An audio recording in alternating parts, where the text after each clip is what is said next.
I don't know what I just did. Did we go live? I think we're live.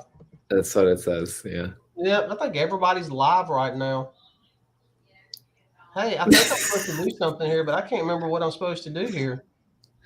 Normally, you do this, you take people off, and then you do an intro, and then you play the video. Okay, scratch. We've already done an intro. It was weird. It was unintentional. So we're going to do it for real this time with, hey, watch this.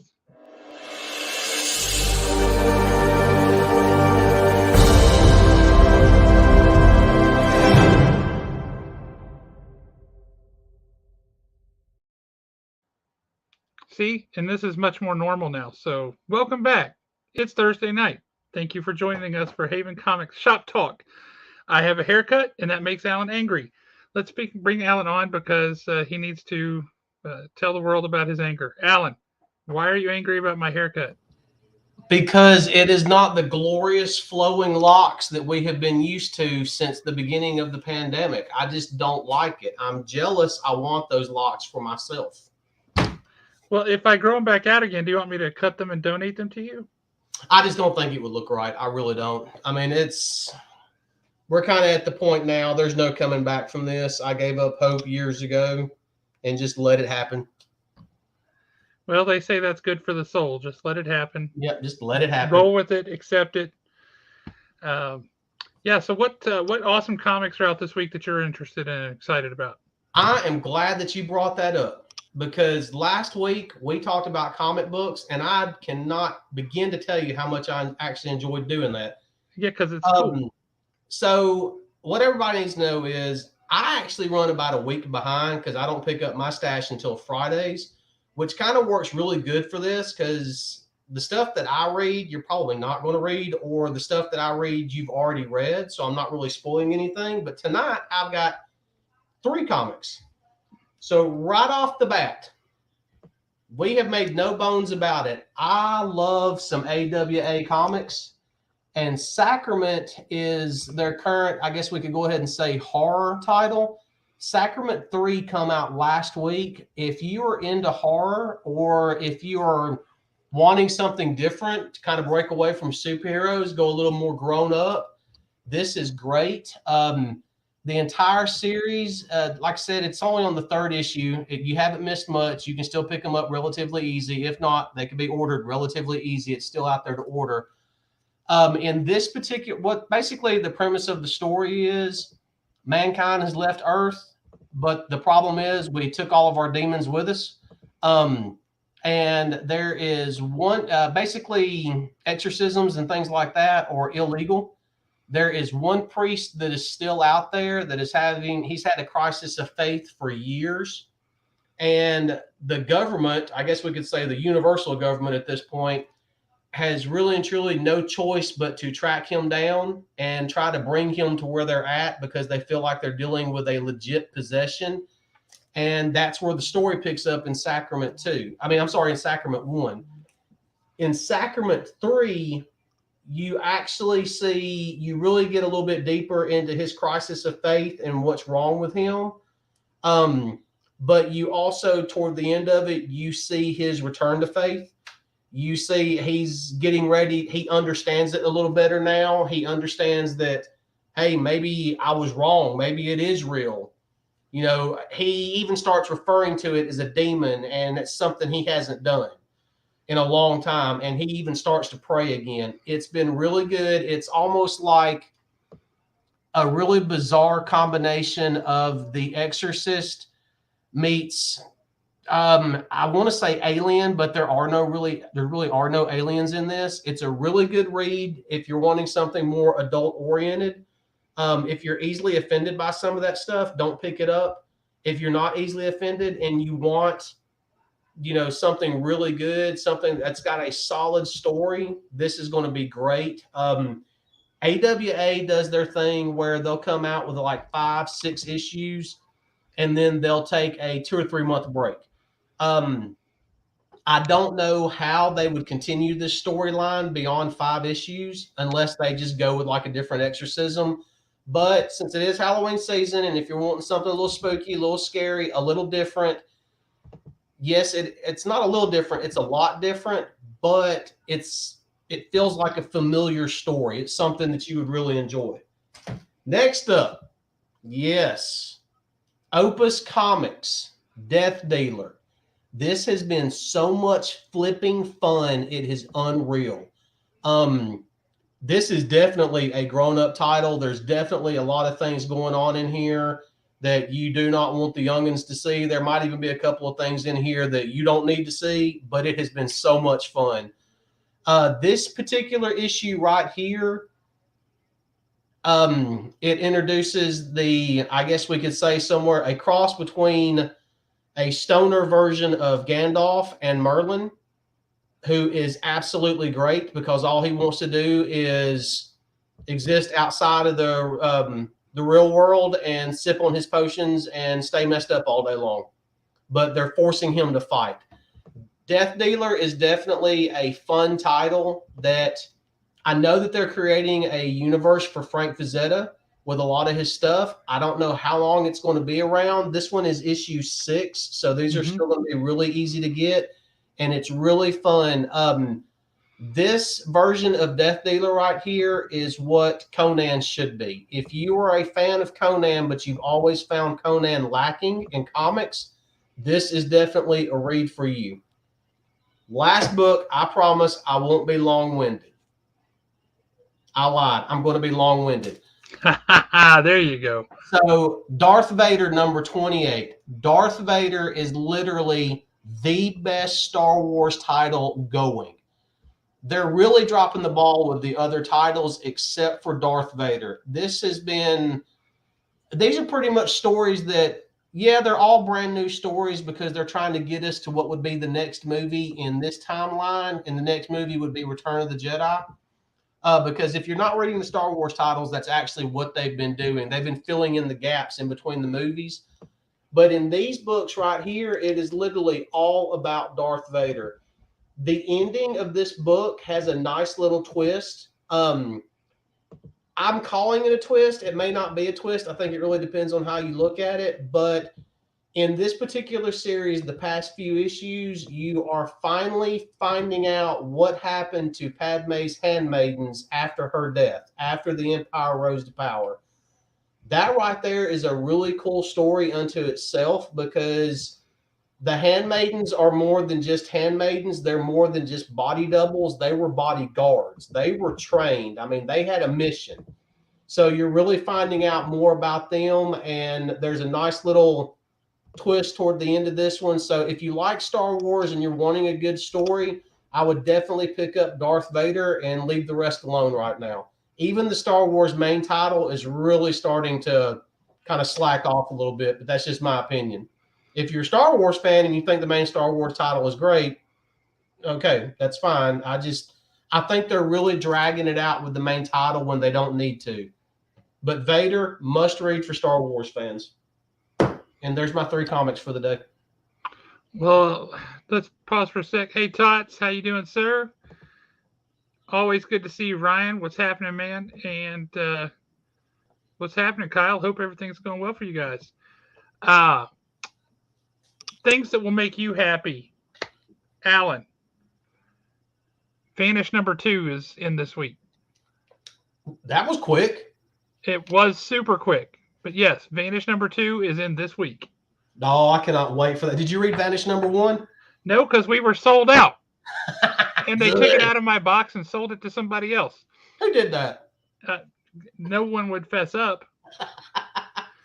I got a copy I'll let you read for about $500. Oh, sorry. Well, that's okay. I was able to reorder it, and I reordered quite a few copies so that you can come to the store and hand sell it to people. Oh, Vanish is a great title. Do not sleep on that title. I mean, do not do it. If you liked the good 90s version of Image Comics, the way that some of their comics, like, say, the way Stormwatch was written, the way Wildcats was originally written, even the way Backlash was originally written in the 90s when they first come out, you'll enjoy Vanish. I mean, it is great. Well, are you guys ready for me to show you something that I picked up this week that's kind of cool? Show me, show me, show me. It's not worth much. They're not going for much at all, but they are pretty cool. So I thought I would show them off. First one is from 1987, Wonder Woman #7 in a CGC 8.5. Nice. With the George Perez specialty label. That's your first appearance of Cheetah. Right there. And then I got Wonder Woman #9 in a 9.0, which is the origin of Cheetah. That's a gorgeous cover. It is a gorgeous cover. These are both gorgeous covers. This one's really trippy. If you look at, it's very MC Escher. There's like stairs going in different directions. And it's just so much going on in the background. It's a thing that George Perez was able to do that precious few other artists are able to do. But yeah, I got both of those. And you want to know what a bad movie will do to a comic book that has characters who featured in the bad movie? Those books are a prime example. Both of those slabs together before the movie came out were going for about $175. Now, both of those slabs together, $50. Really? Yeah. Yeah. It's disheartening. So when can I actually, in your opinion, should I get my Geiger books graded? I mean, when can I expect that to go? I don't know, man. A lot, it's one of those things where you have to take the risk and roll the dice, right? Yep. If you're speculating on the value, I would do it now, before the show goes anywhere, does anything. But if it falls through, then you just wasted your money. Yep. Which is what's been happening with quite a few things. Rest in peace, Grendel. Dang it. I mean, I am looking forward to the Geiger show because I want to see how they're going to do it. Oh, heck yeah. I still stand by what I said a few weeks ago. I would much rather see a Noctera show than Geiger. I mean, I would agree with that. A great comic. I really enjoyed it, but I'd rather see Noctera. I think Noctera would be spectacular. Well, we do have a special guest here who's just been waiting in the wings patiently. What say we bring him on? Let's do it.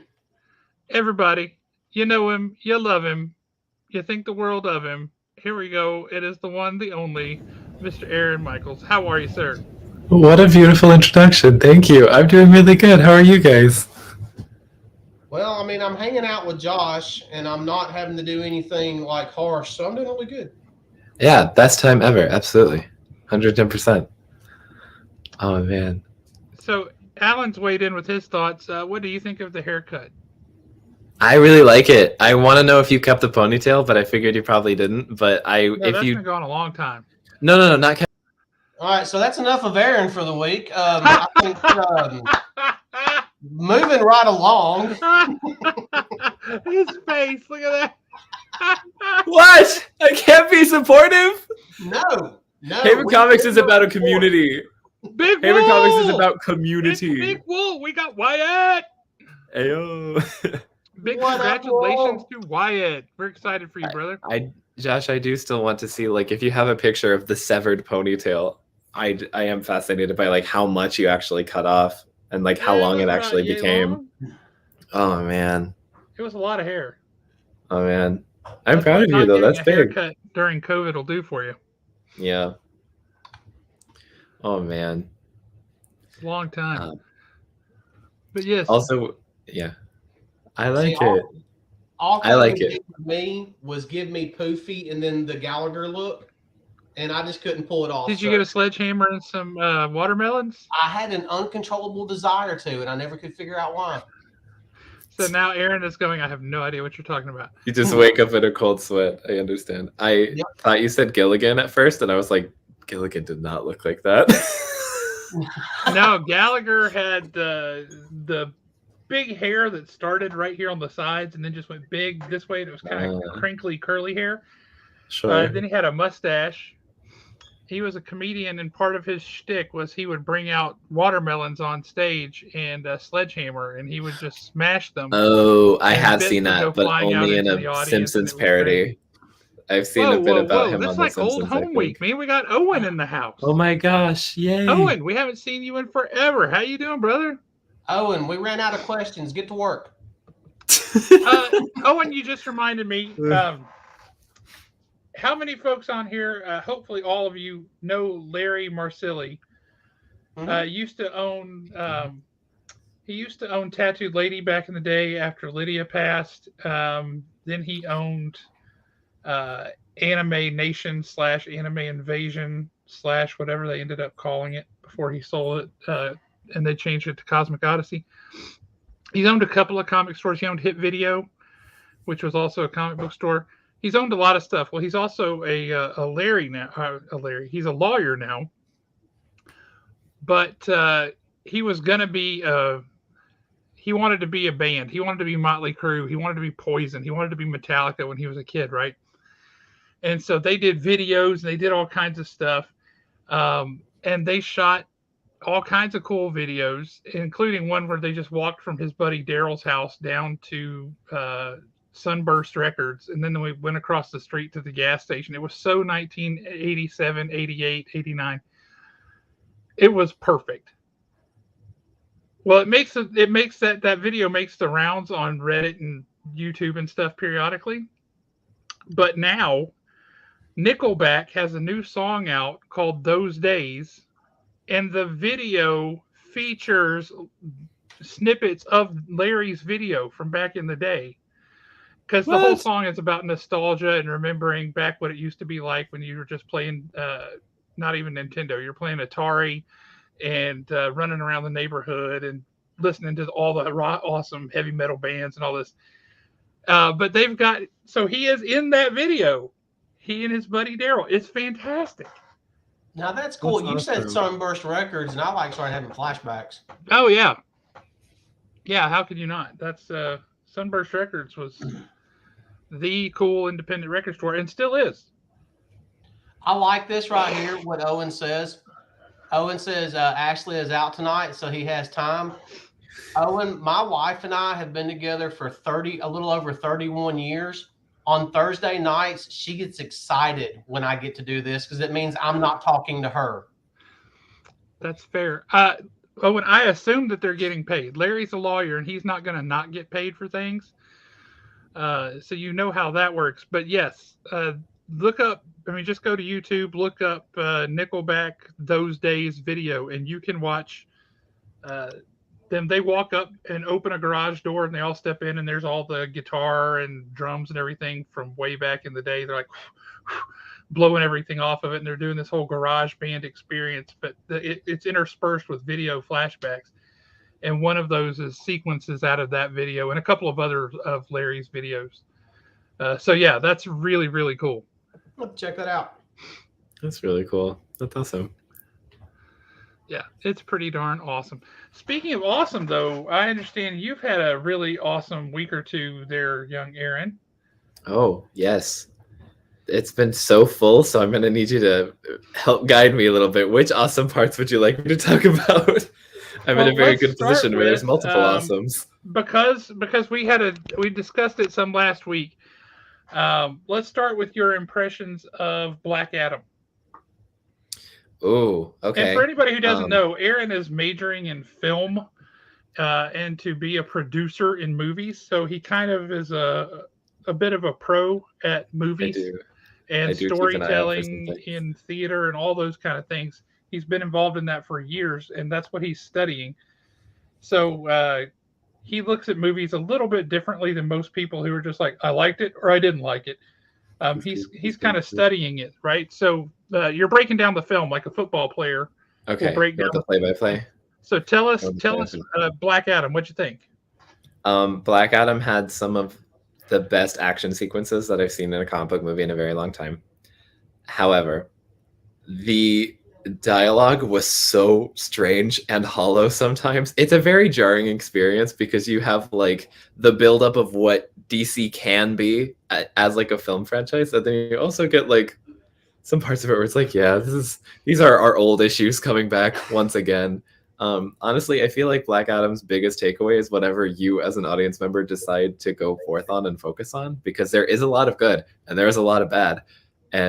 But I think like by the end of it, it did feel safe. That's a really good way to put it. That is a really, really good way to put it. Thank you for putting up the comments, by the way. I can't see them from my perception or my screen, so that's very helpful.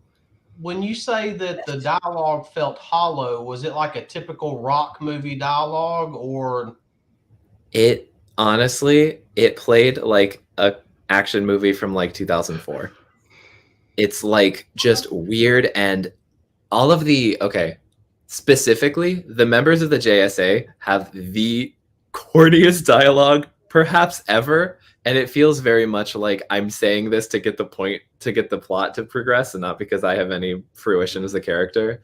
And then also they have Intergang as like some of the big enemies of the film, and they're all just Australian for some reason, and they all have dialogue that sounds like it came out of a video game.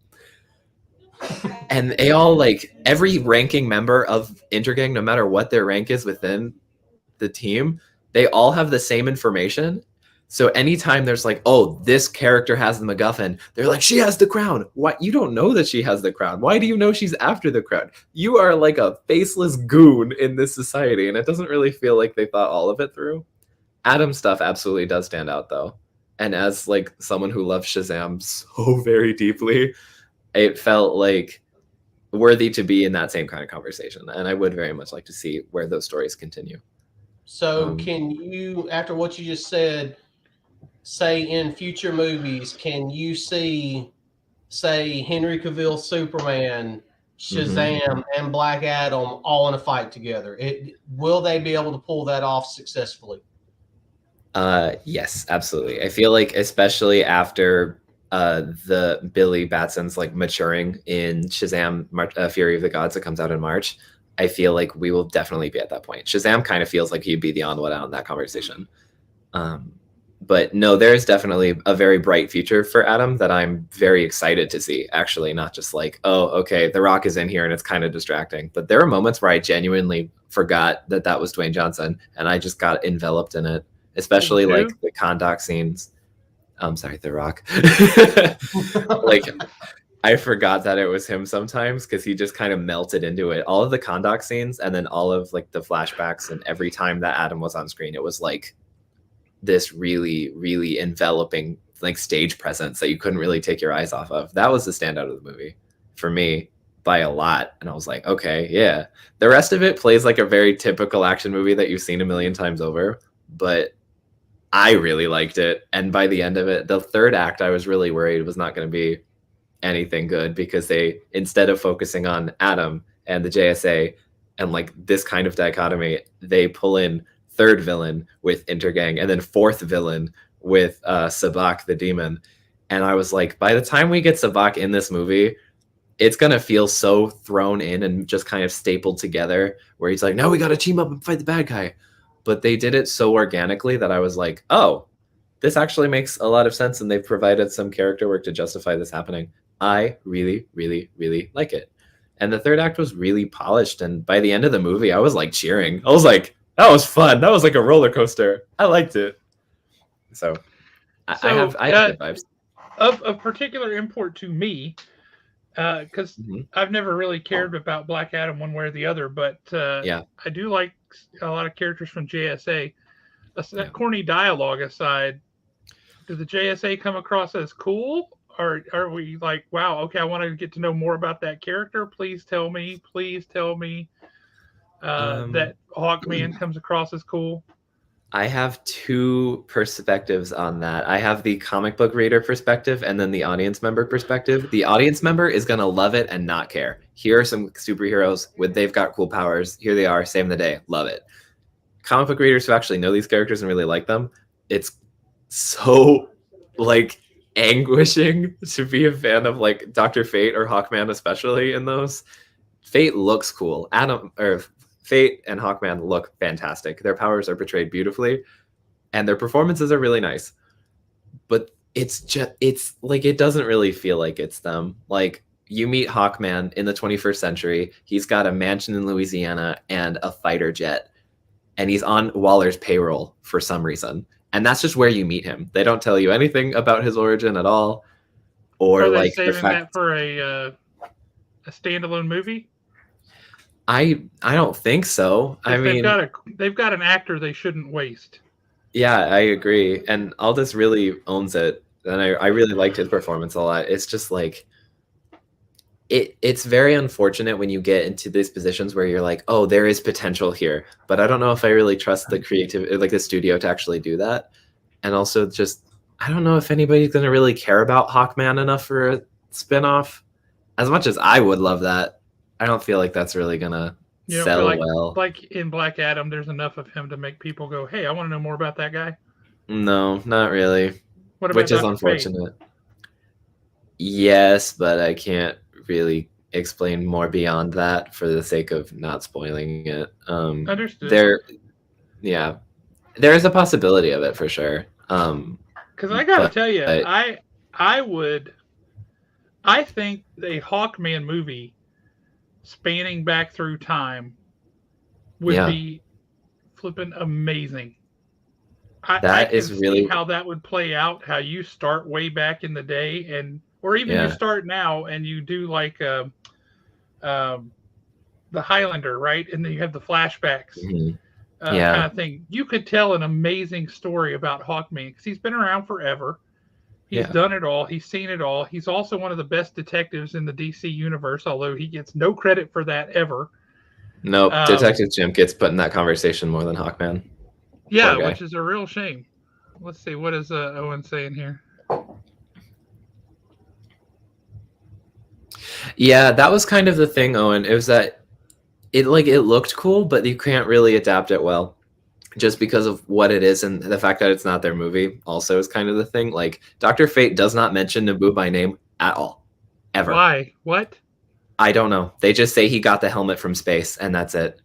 And there's one like effect that happens with the helmet that insinuates that Naboo is in there, but like they never talk about it. They don't talk about it with Kent's dynamic. He is literally just, I am a sorcerer man who sees the future, and that's kind of it.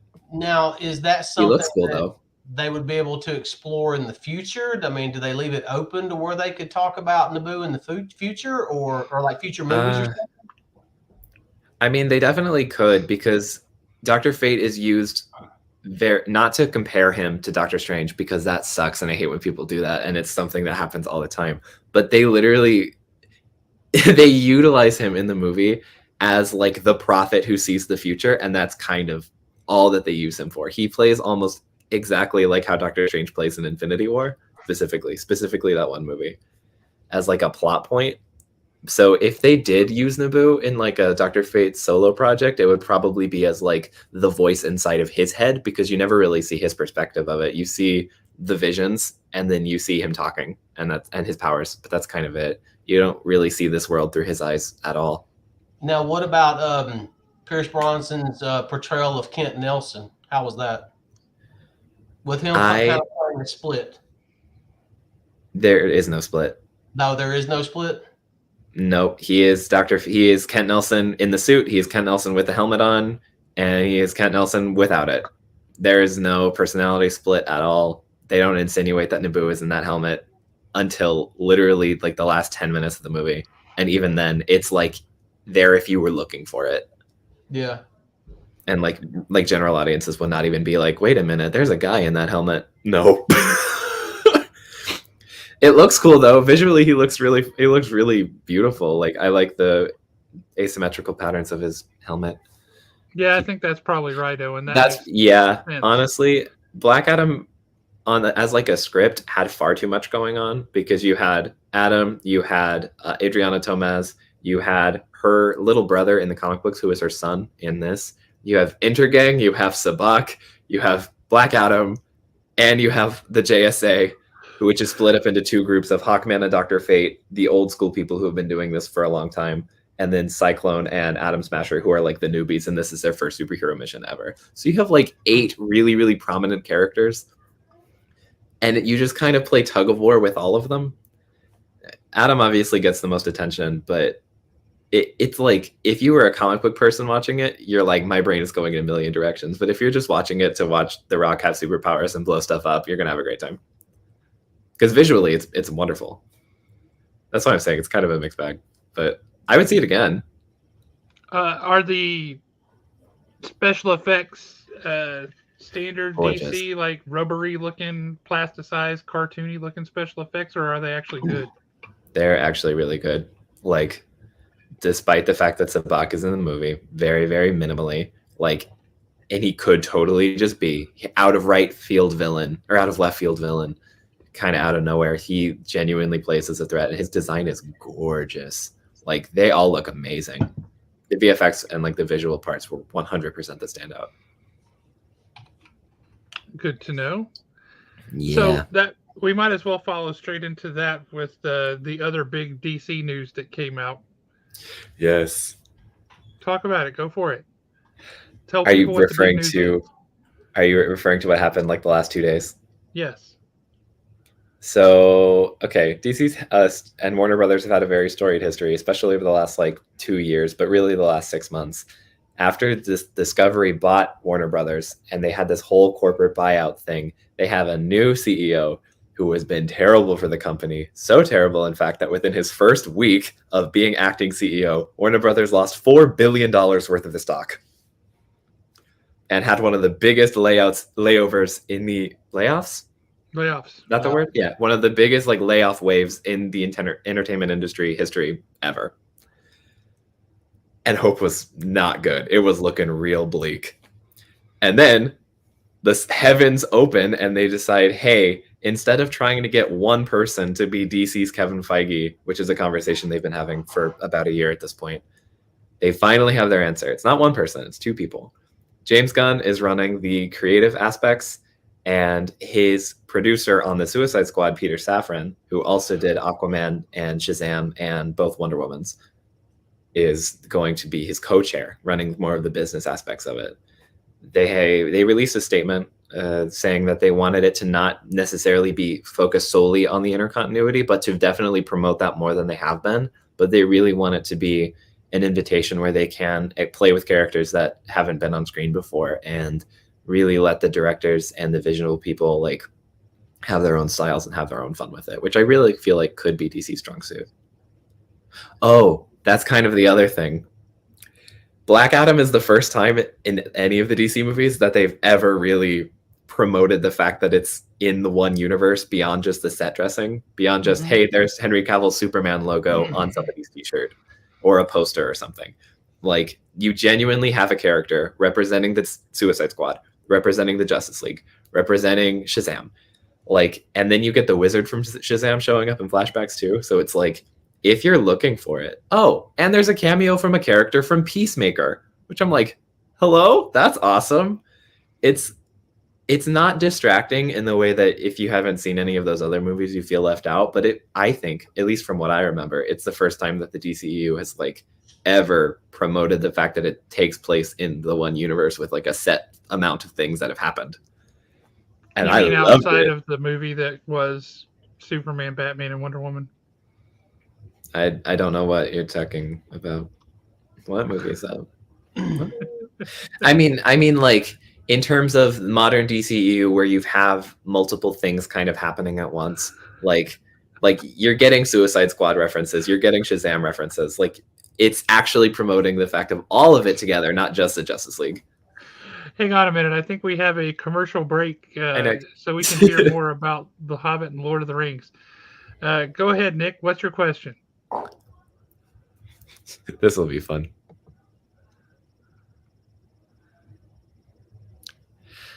Yeah, that was kind of the thing with the new CEO, is that everything that has been kind of reportedly in development got totally canned, including all of J.J. Abrams' Justice League Dark stuff, his Constantine, his Zatanna, his Madame Xanadu. Strange Adventures did get canceled. I do remember that. That's a real shame. And I was looking, believe it or not, I was looking forward to Zatanna. I wanted to see how that was going to be done.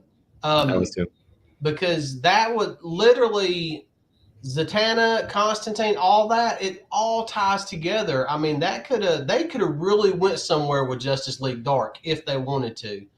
The only thing I'm afraid of John James Gunn is if he does the typical James Gunn stuff with like he did with say some of the Guardians of the Galaxy. And I'll be honest with you, I really and truly was not a fan of his Suicide Squad. I was just kind of okay, whatever. So I would like to see a more grown-up version of James Gunn. Yeah, absolutely. I mean, I think he could be really good with that, but I mean, we're going to have to wait and see what the first couple of films are going to be like, so they can kind of set the tone. I think that's kind Nick, of the thing about. Just so you know, we started talking about Black Adam and Aaron's take on that. We have morphed over into the news about James Gunn and what's his name, Peter Safran. Taking over at DC for the future slate of movies. So that's where we are right now. I think that's kind of the thing that I'm most excited about, though, Alan, is that DC's not really operating as a one-person team. It's like kind of just, I see James Gunn's opportunity here not as like a Kevin Feige and that he's a mastermind pulling all of the strings, but in like Matt Reeves has his Batman stuff very clearly separate with its own tone. We should allow him to continue to do those. Henry Cavill very clearly wants to return to Superman full-time. Give him the opportunity to do that. James Gunn has his Suicide Squad projects and the spin-offs from Peacemaker. Give him the opportunity to do those. So maybe not. And then you have Dwayne "The Rock" Johnson, who is now incredibly dead set on Black Adam, because after 15 years of preparing for this, he can actually do it now and have a future instead of just it being a one-time fluke. I feel like he's going to have a lot of say too, which he's actually did have a lot of say. He was a co-producer on Shazam.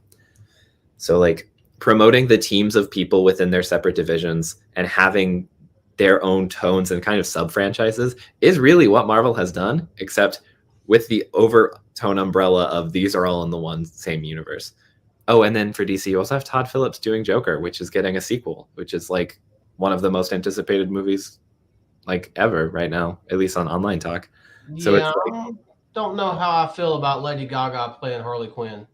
Yeah, I can see it maybe. Yeah, I don't know how I feel about that. I think for that kind of Joker, you would require a very, very different kind of Harley Quinn, and I feel like Gaga could do that. But I can't really picture it yet. But I'm interested enough to see it through. Oh yeah, I like Lady Gaga. I think she can play pretty much anything, so I don't have any heartburn with that. Yeah, I'm very excited. Harley Quinn. Yeah, I'm excited to see like what you haven't seen her take on Harley Quinn yet, so you don't know. No, I've seen it up here. And up here is always so much better than what they end up doing on screen. It's the same thing with reading a book. You picture it all in your mind first. Yeah. I have to take this moment to credit you, Aaron, on your choice of shirts. I didn't realize that earlier. Oh, yes. Thank you. But yes, it is appropriate, not just for going to Universal Studios, but also for, hey, it's Halloween. Awesome. It is a little disconcerting to have the Elizabethan cat looking over your shoulder. I can pivot my head. What cat? That is the camera's backwards. Okay, that's strange. That is my cat Zari. That has been photoshopped onto the neck of an Elizabethan aristocrat, I guess, or aristocat. That works. I just thought it was funny, and it was on sale. And like the website that was making it was doing a sale, and I thought it was funny. Oh, since we're talking about movies, and Josh did say it's Halloween, if anyone watching this wants to watch Halloween Ends, go up an hour late and then watch the last 45, 50 minutes of the movie. You'll be just fine. That's yeah. That's some of the more interesting advice I've ever heard for a movie before. Yeah, just show up an hour late. You don't need to see it. That's a bad sign. It's not great. No. Yeah, it's well, not great. The main character that they were hinging everything on in the first hour of the movie, the best thing he did throughout the entire movie was die at one point. It was like, thank God it's over with. Let's move on. That's so strange. Everybody, hit that like button, people. Do it. Really? Yeah. Hit that like button. What's wrong Big with old thumbs up. Let's do it. And Matt Posey is joining us again, saying, "Don't watch Halloween Ends unless you're drunk." Now, Matt, I do have to admit, I did really enjoy the last 20 to 30 minutes of it, especially with what they did after he died. I thought that was a nice little touch, considering the entire undertone of the entire movie was how much the legend of Michael Myers and who he was and what he did basically broke everybody in this town on some level. I really did like what they did with his body. I thought that was cool the way they did that. But other than that, what was the kid's name in it? Kobe? Oh my God. I almost jumped up and cheered when Kobe died. I mean, wept tears of joy. We have two very different perspectives on this. Is I have a movie that I feel complicated on, but will not spoil. And he's over here. This movie sucks. I'll tell you how it ends. Whatever. It does. Don't waste your time. So My Nick hair always says looks this. good. Thank you, Nick. I appreciate that. Nick, you're going to get blocked again. But then he says this. Oh, my hair always looks good. A little stubble. It's great. I have an amazing conditioner game.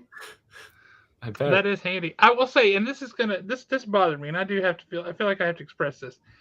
I got my hair cut yesterday. My sister-in-law is actually a professional barber. She's been in my family for 8 years, 9 years, 10 years. And yesterday, have a great one, Kyle. It's good to see you, man. And yesterday was the first time I've ever gone and talked to her in her professional capacity, and she cut my hair, and she trimmed up my beard, and she, what'd she call it? Blended it all and all this, whatever. But it's great. It works out great. But she had this. They call it beard balm. It's like conditioner stuff you put on your beard, right? So I get out of the shower this morning, brush my hair, do this, and I put this beard balm in my beard. I'll be darned if that stuff doesn't smell like coconut cream pie. It was like I just put coconut cream pie in my beard, and I'm smelling coconut cream pie, and I am nowhere near Gibson's. Man. So what's a man to do? I needed coconut cream pie. Go get yourself a pie. That's what you're gonna do.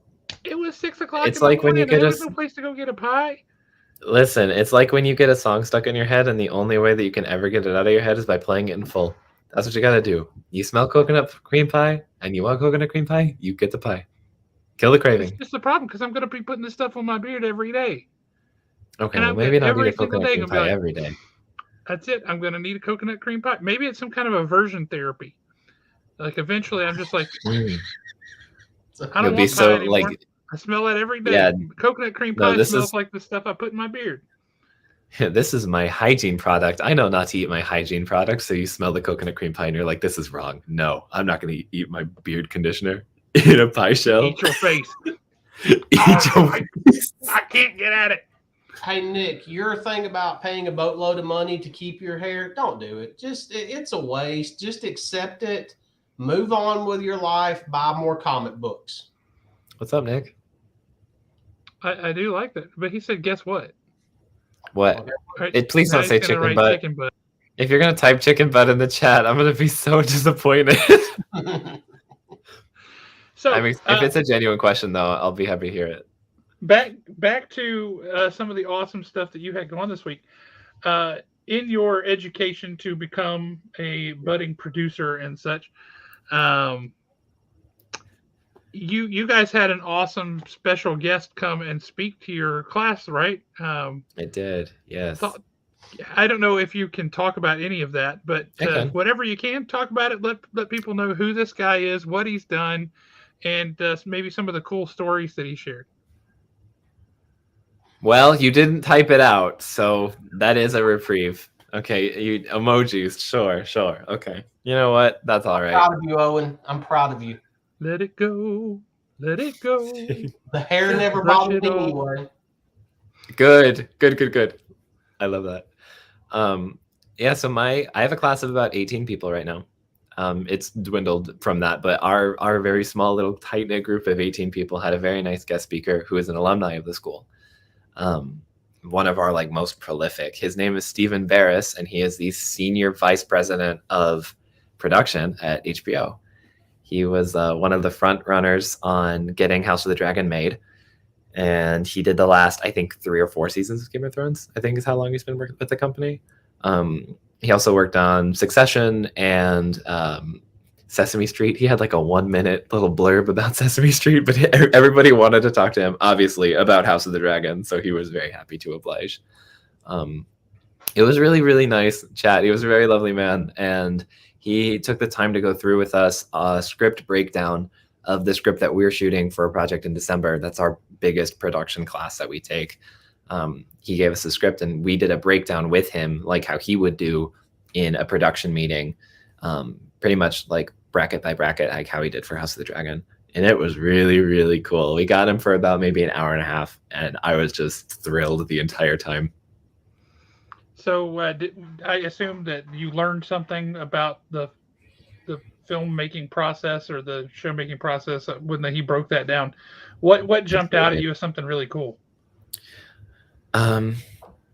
Honestly, it's kind of the adaptability of it was shocking to me. We talk a lot about like theoretically how movies get made. We talk about how certain movies got made, and then we talk about how movies that we are capable of making at this stage of like our careers and our experiences and on our budget, like what we limited budgets, right? Yeah. I got the shoestring. That's about it. Yeah, exactly. The thing that stuck out to me probably most was that we actually had a real tangible example of like, here's what a very major production, like what a lot of major productions are at this day and age with Hollywood and its VFX companies and in its international laws and in its weaponsmith policies. Like he gave us very modern examples that felt very, very tangible and not just like, here's how they made Jaws, which is sometimes usually what we kind of get. It was just really interesting, but he talked about a lot of adaptability in the filmmaking world and that it's not very like, this is how we make this. This is how we make this. It's like, it is a constant conversation of an ever-growing community where it's not just, I found these 10 people that I work really well with. Let's do this forever. It's like you consistently bring in more people and promote the growth of your project and by proxy, your audience. I don't know. Have you ever seen a Christopher really awesome. Guest movie? Yeah. Then you've seen all of Christopher Guest movies. It's all the same people all the time. I mean, the people have their favorites, for sure. But sorry. Wait a minute. This is what's so sad. That's really funny, Owen. That's really good. Owen was posting this, I was literally sitting here thinking, maybe we should Kevin Smith this thing and you just shoot a movie at Haven over the course of a weekend and we just all hang out and talk trash. That's basically what Kevin Smith did. Kind of what he's still doing. Yeah, but he has more money now. He just has more money. Yeah. There'll be a lot less cussing in ours, though. Absolutely. I just thought it was very, very helpful because there's a lot of, especially when you're at the stage where you're not really getting a whole lot of experience, you're just getting a lot of names and theories, and you just kind of have to observe to really learn. So to have like a real life testimony of somebody who's doing it presently under the conditions that we're going to be jumping into, especially with like the really big, why they're obsessing with birthing scenes. I have only seen the first episode of House of the Dragon, but that birthing scene was a lot. Oh, don't worry, there are more. I believe it. He said scenes plural and used the word obsessed. I absolutely believe 3 major ones, and none of them are good. Yikes! Yeah, they're all not only not good, they're horrible. I'm gonna watch episode 2 when I get off of this call. So like, I believe it. But no, to answer it was your just question, really... Matt, where'd it go? Gosh, it keeps jumping around here.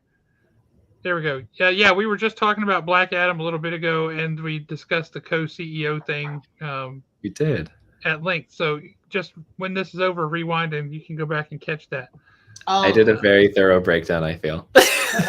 Great breakdown. And to answer your question, no, I have not seen Black Adam because my wife and daughter hate me and they forced me to go watch Halloween Kills Saturday night, or Halloween Ends.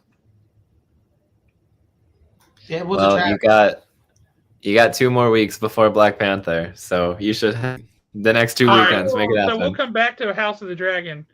Jump in with 2 things. 1, let's talk Black Panther. 2, let's talk Quantumania. Oh, yay. Yes. Where would we like to start? Start with the closest one first. Let's start with Black Panther. That's coming.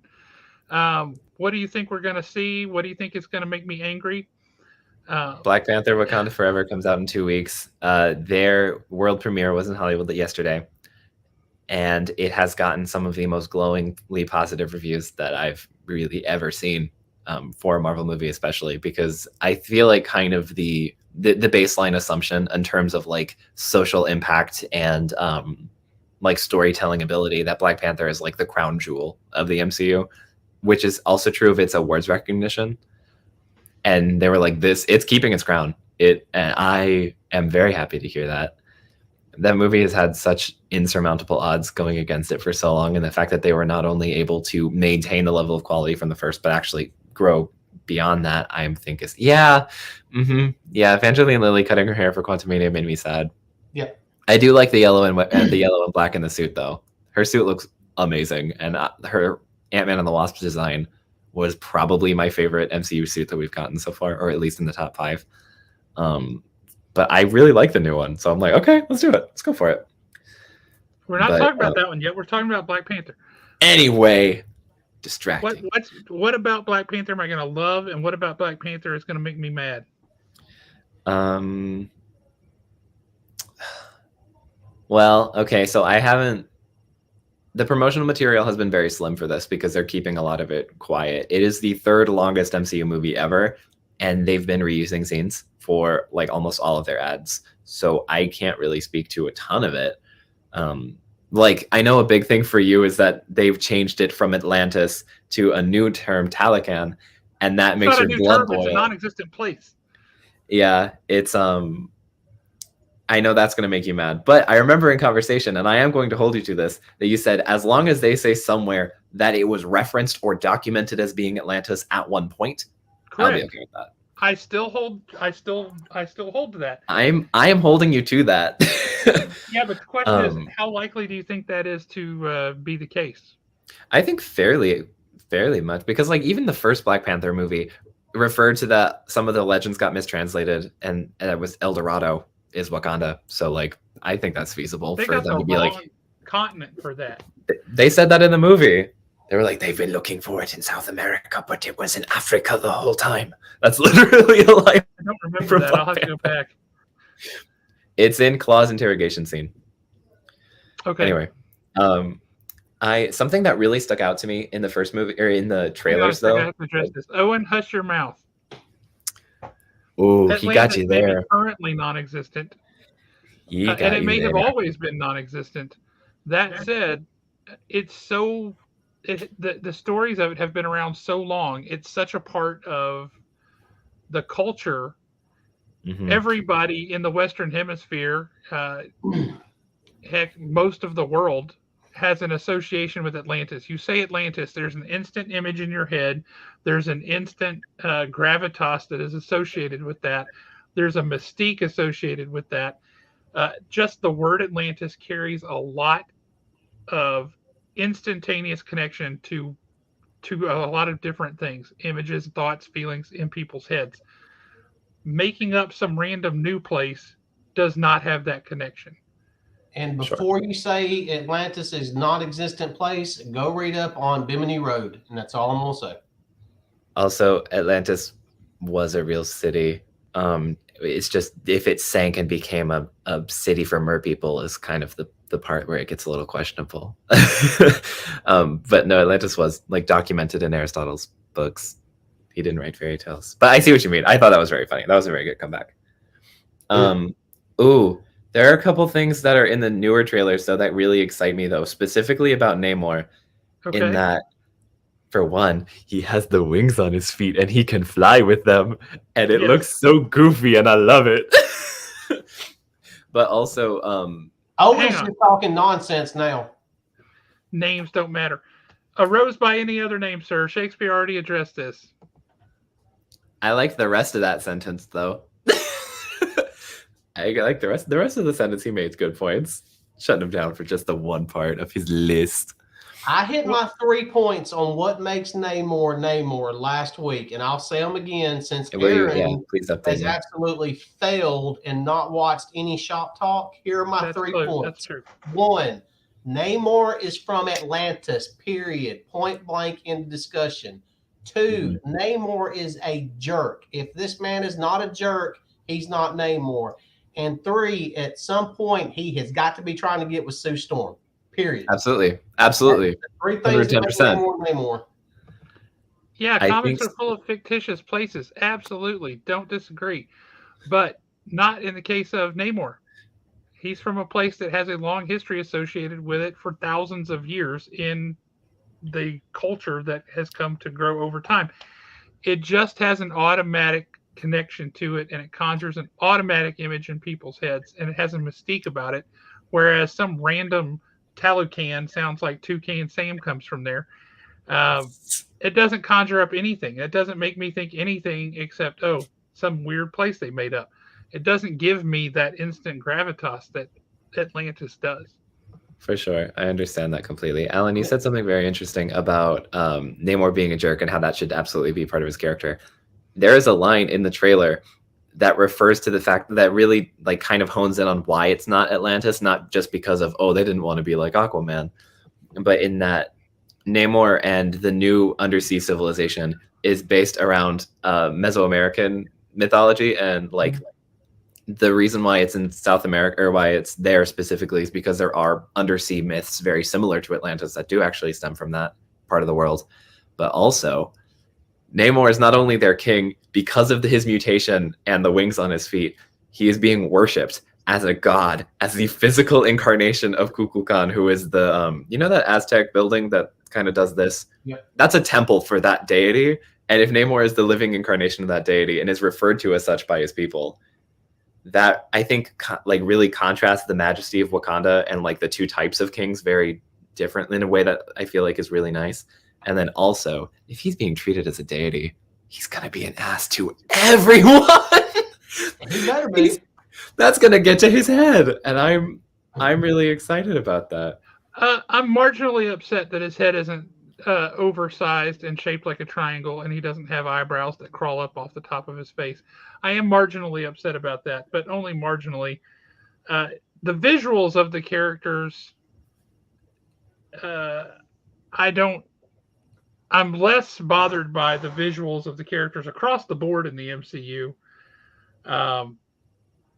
because they've all changed and they're all different. And so, yeah, I don't know that I would like to see a comic accurate look, sure, but I also think it could be really awkward. So I don't mind that edit. People don't associate Atlantis with giant craniums that are shaped like triangles. That's not an inherent cultural thing that people associate with. So I'm less twitchy about that.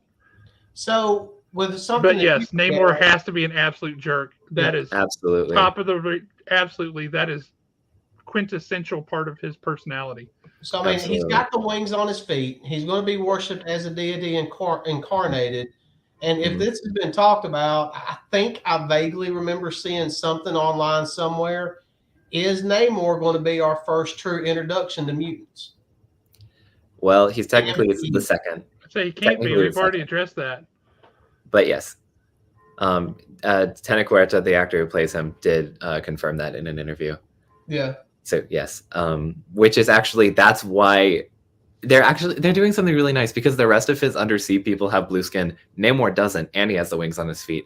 So it's like they're taking that as like the precipice for his being a deity or being treated as a deity, but really it's just the X gene. And I think that's really interesting. Yeah. I think that's really cool. I think it adds to the majesty of Wakanda, and like having that contrast between the two kingdoms be super stark and be very like much about how the kings are treated and how the civilizations work around them. I feel like is going to really be the thing that stands out in this movie. And I'm really excited about it. I think it's going to be beautiful. I don't know. I don't know anything about how the MCU is going to do the X-Men. All I know for 100% certainty. Oh. Where did you hear that, doesn't make Owen? any sense. Latveria is not a Mediterranean country. Owen, where did you hear that? I'm curious. All that we know about the X gene in the MCU for certain is that they introduced the Celestials very quickly in comparison to when they're introducing mutants. And I feel like maybe that storyline from like, what was that, 2011, 2010, The Astonishing X-Men, where they were talking about how the Celestials were like the causality for the X gene. I feel like that could maybe be part of it. But then officially mutants that we have for real in the MCU, not multiversal crossovers, not nothing. Kamala Khan and Namor the Submariner, which I'm like, okay, we can start with them. That's a very unconventional list to start with, but I'm here for it. I think it'll be really a good time. All I'm really and truly asking for out of the X-Men is just for one, technically the second time in my life, can we have a true badass Cyclops? Yeah. Just I mean, we had a little bit of him in X Factor back in the 80s when they were in space. I liked that Cyclops, and then it's just been like. Well, and during the 90s, when Jim Lee took over X-Men with Chris Claremont, he went through a period where he was pretty awesome. Yeah. He went through a period where he was pretty cool, and then they decided to make him a villain, and so they overpowered him, gave him the Phoenix Force, and gave him a really stupid helmet. The giant X's for a face, that is ugly as homemade sin, and I don't know why they keep doing it. Yeah. But that's a horrible look. By far, the best costume he has ever had was the Jim Lee costume that had his hair sticking out the top, had the visor, had the whatever that was with like the button, the strap going down here, and then all the pouches which were requisite of the 90s. That was a great looking costume, and that's how I always think of him now. The one thing I do think we lost a lot during the 90s when all of the characters suddenly had to become buff superhero looking type guys, because he used to be called Slim. He was just the scrawny, skinny guy, right? He was never the super powerful buff dude. So a cool look, absolutely, but I do wish there was more body variation in the characters, because they used to be, and now it's all just kind of, there is a superhero physique and you have it or you don't. Yeah, that is a very interesting conversation. I would like to see that rolled back into the movies, especially, but in the comic books as well. Like that would be great. Well, that's one of the criticisms everybody has levied about Namor for the movie, is that he doesn't look like he spends all day in a gym working on his abs. And I'm like, look, guys, have you ever looked at a swimmer's body versus a weightlifter's body? They're both extremely powerful, but they're both very different. This dude spends his days underwater, man. Give the man a break. Yeah. Also, like, he looks great. What? Yeah, looks great, but a lot of people have been complaining that Mike Deodato Jr., God love him, I think his art is amazing.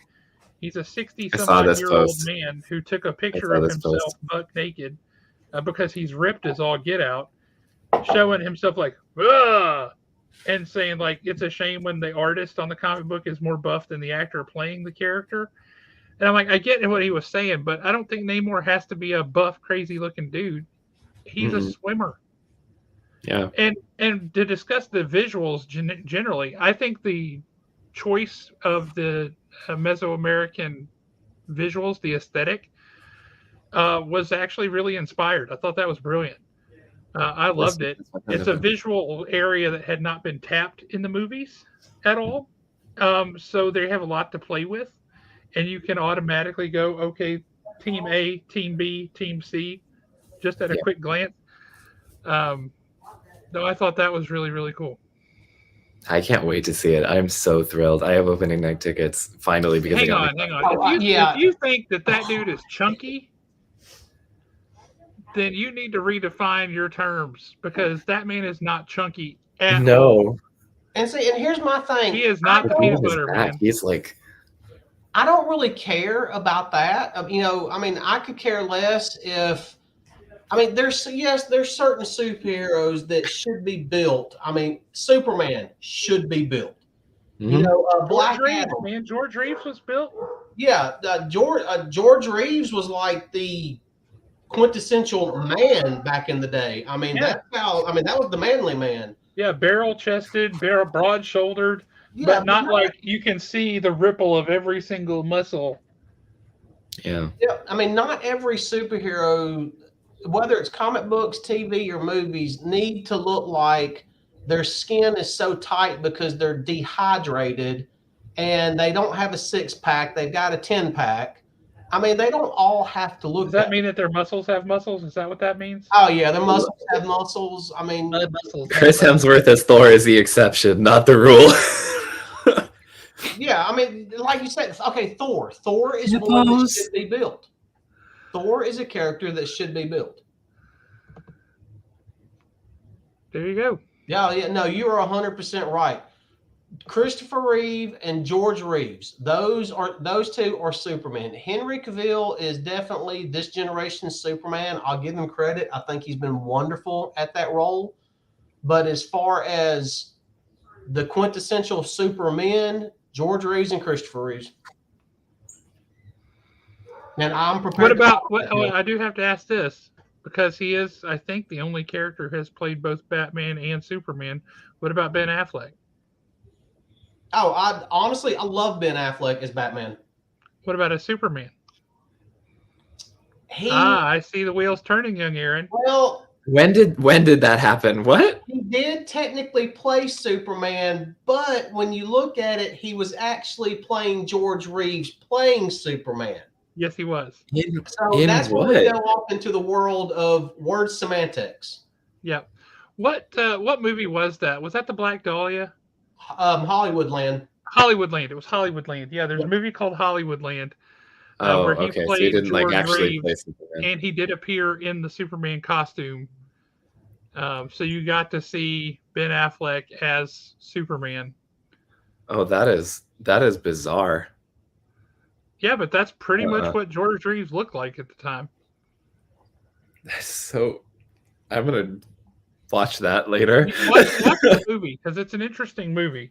It's not a great movie, which is what it was supposed to be, but it's an interesting movie. Happens. But we got to see him in the Superman suit, and we got to see him in the Batman suit. And speaking of people appearing in the suit, that I, for one, am grateful never, ever happened, even though it was so close. Oh, yeah, I know what you're talking about. So close. Nicolas Cage as Superman. Yeah. I'm glad that didn't happen. No. Lois, I'm here to save you, Lois. Like, just a little hummingbird. I read somewhere that Nicolas Cage, someone like posted that Nicolas Cage's voice sounds like his face is made of rubber, and I just can't. I'm just like, oh, Lois, I'm here to save you. I just can't picture that. Who, what, when, where, why? God, I have to save the Constitution. The Constitution. That's so funny. So for the Truth, justice, in the American way. That does not know who we're talking about, this right here is actually George Reeves. Correct. Yes, and that's for the people who may not know who we're actually talking about. If you get a chance to watch that Superman series, yes, the vast majority of it is black and white, but it works. It's like great as black and white. I think the biggest special effects you're going to see is when he lands, he actually jumps into the scene, which is amazing. I love that. It really is, yeah. Yeah, I mean, it's definitely for any, not necessarily any Superman fan. I just think for any fan of the genre, you need to watch it. It was just fun. Yeah, go back and watch the old serials. They're fantastic. Hillbilly Superman was not in reference to George Reeves. That was in reference to Nick Cage. Oh, okay. I thought he was saying Superman too. I thought he was saying that George Reeves looked like a hillbilly in that picture. And I was like, oh my god, that's so mean. No, Matt's from Tennessee. He knows what hillbillies look like, and George Reeves ain't it. Understood. Speaking of going back and watching old serials and stuff, what about Disney getting the rights to air Doctor Who? I thought that was very interesting information. I read that and I thought it was fake. Kind of made me wish I cared about fake. Doctor Who. It's now will be the perfect time to start watching. I just don't care. Especially with David Tennant coming back. That blew my mind. Yeah, I thought we bought a collection not too terribly long ago of various comics and such, and the guy was really desperate to get rid of a whole lot of stuff. So, in addition to the comics, we got some stills from movies, and we got slide film and all kind of things. One of the things we got there. Sorry, that is awesome. It's the Creature from the Black Lagoon, which is super cool. Hang on, let me embiggen myself here. Embiggen. So, hey, Aaron, while Josh is doing this, I do have one question where I'm going to put you on the spot. But while he's doing this, we're going to let you think about the answer. Okay. When he gets done with this, Superman, you're going to give us your best pitch to Warner Brothers Discovery to put you in charge of any DCEU movie. Your choice. How would you do it? Give us your pitch when Josh is done with this. I am totally on board with this. Yeah, I want to hear where this goes. Okay, do you have like a specific question? Do you want this to be like I come up with the idea and then sell it to you, or do you want to be like you give me a character and then I will pitch a movie? This is all you. You have literally, the scenario is you have been brought in front of Warner Discovery. Gun is sitting there. Here is your pitch. This is your moment. It's going to be your movie from start to finish. Produce, direct, cast, everything. Oh, remember, I want a cameo role. There are so many directions I could take this depending on the character. So, Josh, out of curiosity, the pictures that you're holding up, will those be at the store for sale if anyone wants them? Or are they going into the PC? No, those will be for sale at the store. The other ones are not in the stack where I thought they were, so I'll have to find them. But one of the other ones is a black and white the screen grab from the Captain America serial that they ran in 1954. Oh, cool. You would think, except Captain America is not named Steve Rogers, and he's a lawyer. Yeah. It was not good. Like the whole idea was not good, but the visual of him in the suit was pretty cool, actually. But it was very much the same kind of. He was clearly a superhero by 1954 standards, and not by today's standards from a physique standpoint. Kind of like that Batman from the 40s or 50s? Yeah, well, Batman 66. Are you talking about the? No, I'm talking about the Adam one West? way back. Like I think the black and white serials. Yeah, the black and white serial that was only like maybe 10, 15 minutes long. Yeah. But yeah, okay. With so his ears that did this. Yep. All right, I'm really fascinated by Alan's idea, and I'm dying to hear what you want to do here. What character do you want to make a movie about, and what's your pitch to DC to say why you should get to make this movie? Now remember, you got to sell us on it. I got to sell you on it. Okay. Yeah, you got to sell me on it. This is the best homework in the world. All of your classmates should have to come on here and do this. Yep. No, seriously, this is a really good idea for a thought exercise, and I will definitely talk to my professors about it. We'll be happy to host them and put them through their paces. I came up with two ideas. I came up with a Constantine idea, and I came up with a Booster Gold idea. Which one would you like? That's up to you. We're just sitting here with massive checkbooks with lots of zeros at the end. So you go for it. Kiki would absolutely destroy Peter Quill. That's true. I feel so put on the spot by this that I'm it's a very on the spot question. Alan, it is a very on the spot question. Coming up with this stuff. That's why I did seriously. It. That's very brilliant. I think the world needs John Constantine.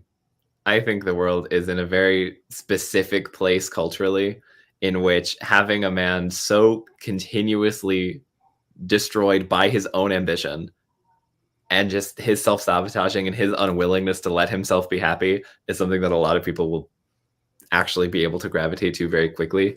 Make it like a very sullen perspective, first person type of thing where you witness everything and you just see the layers of complexity in his eyes. Like, make it the actual Hellblazer comics from, what was that? Was that 76? Was it 81? Vertigo? The Vertigo comics? The Vertigo, Yeah. I assume you're talking about. That's in the 90s. It's in the 90s? Late 80s, early 90s. Yeah. Oh, yeah. It was post-Sandman, wasn't it? Yep. Yeah. Okay. Yeah. I want something like that. Like, I would like the life and time of John Constantine. Okay, so what's your story? Who are you casting? Well, Who's your villain? Hang on a second.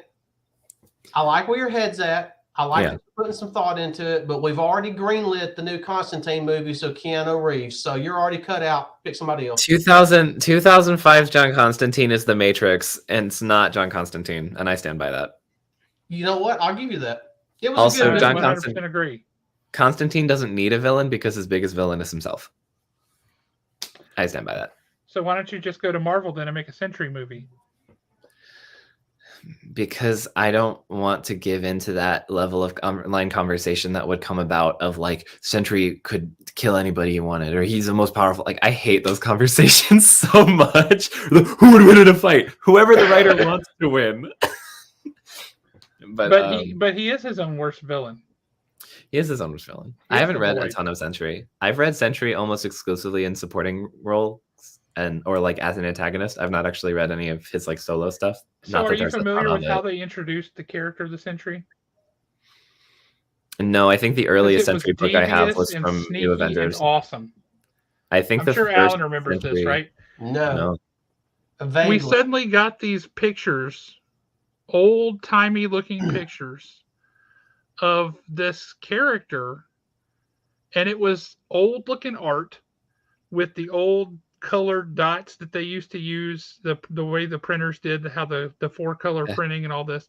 Yeah, the half-tone dots, yeah.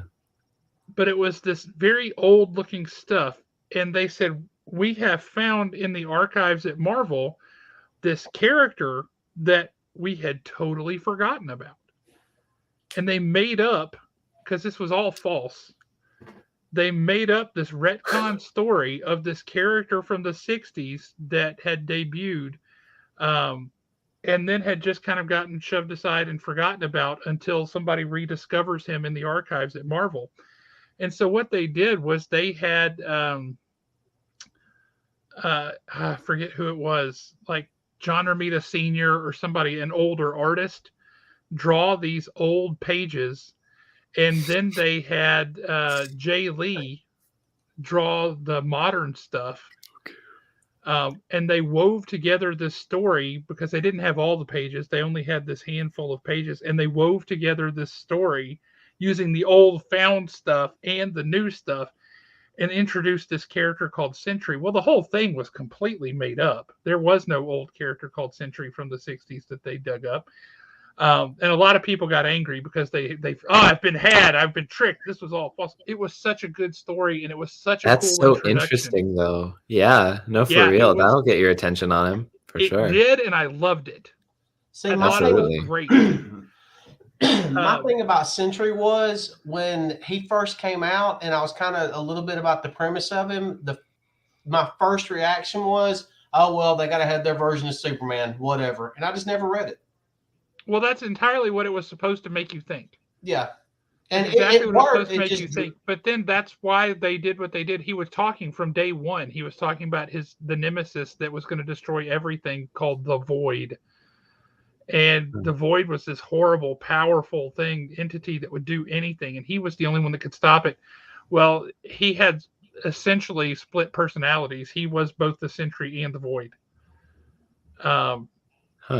It was really fascinating. When you dug into it, it was like, whoa. Total break your brain kind of stuff, but it was really cool. Where did they introduce Sentry? I think the earliest thing I've read of him was like the New Avengers. Oh, okay. Yeah, Sentry #1. Oh, I think the earliest I've ever read was a New Avengers book from like 2008 that I got, and then I know he had a series in like 2019, but I didn't touch it. Yeah, he's had a couple of them since then. But after they ruined the Secret, Yeah. They haven't known what to do with him. Sure. I feel like that's a very hard story. I believe it. I feel like that's a very hard space to kind of jump into, though, for pitching a character, especially if it's like a subversion of Superman, because it's been done so many times to the point where like more people are familiar with the subversions of Superman than they are of like who Kal and Clark are as individuals. That makes me sad. So let's jump over quickly to something kind of oddball, to Amazon's superhero movie with Sylvester Stallone, The Samaritan. You've not seen it? I hadn't heard about that one. No. What? Yeah. I think I like read somewhere that it came out, but I hadn't seen a promotional for it at all. Hie thee hither to Amazon and watch it. It's The Samaritan. Okay. I'm Googling. I'm putting it on my list right now. I didn't find it surprising at all.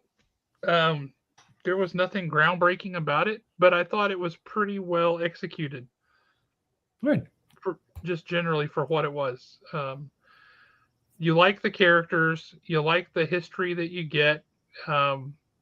There's the inquisitive kid. There's always the inquisitive kid. You kind of like the inquisitive kid. He's got a little bit of spunk. And then there's the villain and how the story goes and all that stuff. And it's pretty good. It's worth a watch. It won't surprise you, but it's a story that's executed pretty well. Sure. I can get down for that for sure. So let's jump back to your homework assignment that Alan just gave a second ago, because I'm fascinated by this. Your other character concept behind Constantine was who? Booster Gold. Booster Gold. That is, I think, an inspired idea. Let's talk about that. What's your pitch for a Booster Gold movie? I feel like Booster Gold operates in this like highly satirical state that I feel like is really necessary with comic book media, especially like when it's as prolific as it is now. Having Booster Gold show up in the 21st century for the first time and like actually witnessing that, you get very few glimpses of the future and what it looks like, but it's just Booster Gold finding his footing in the past, kind of witnessing these events for his first time, and like having the sort of outsider perspective on this world that is so familiar to us, I feel like would be super fun and interesting and just fun and lighthearted. And I like comic book content that just has fun with itself. I have no idea who would play him or what the story could be, but I just want to see like that experience. For some reason, I want to say who I think would play him, but I can't, because that character or that celebrity reveal for the expo is going to be made tomorrow. All right. So since we can't talk about who you think should play Booster Gold, let's put Booster Gold on the back burner for a second. Who's going to be the voice of Skeets? Who voices Skeets? Dave Chappelle. Lord have mercy. I will be the first in line to hear Dave Chappelle voice Skeets. There's going to be some F-bombs in that voiceover, and it's going to be hysterical.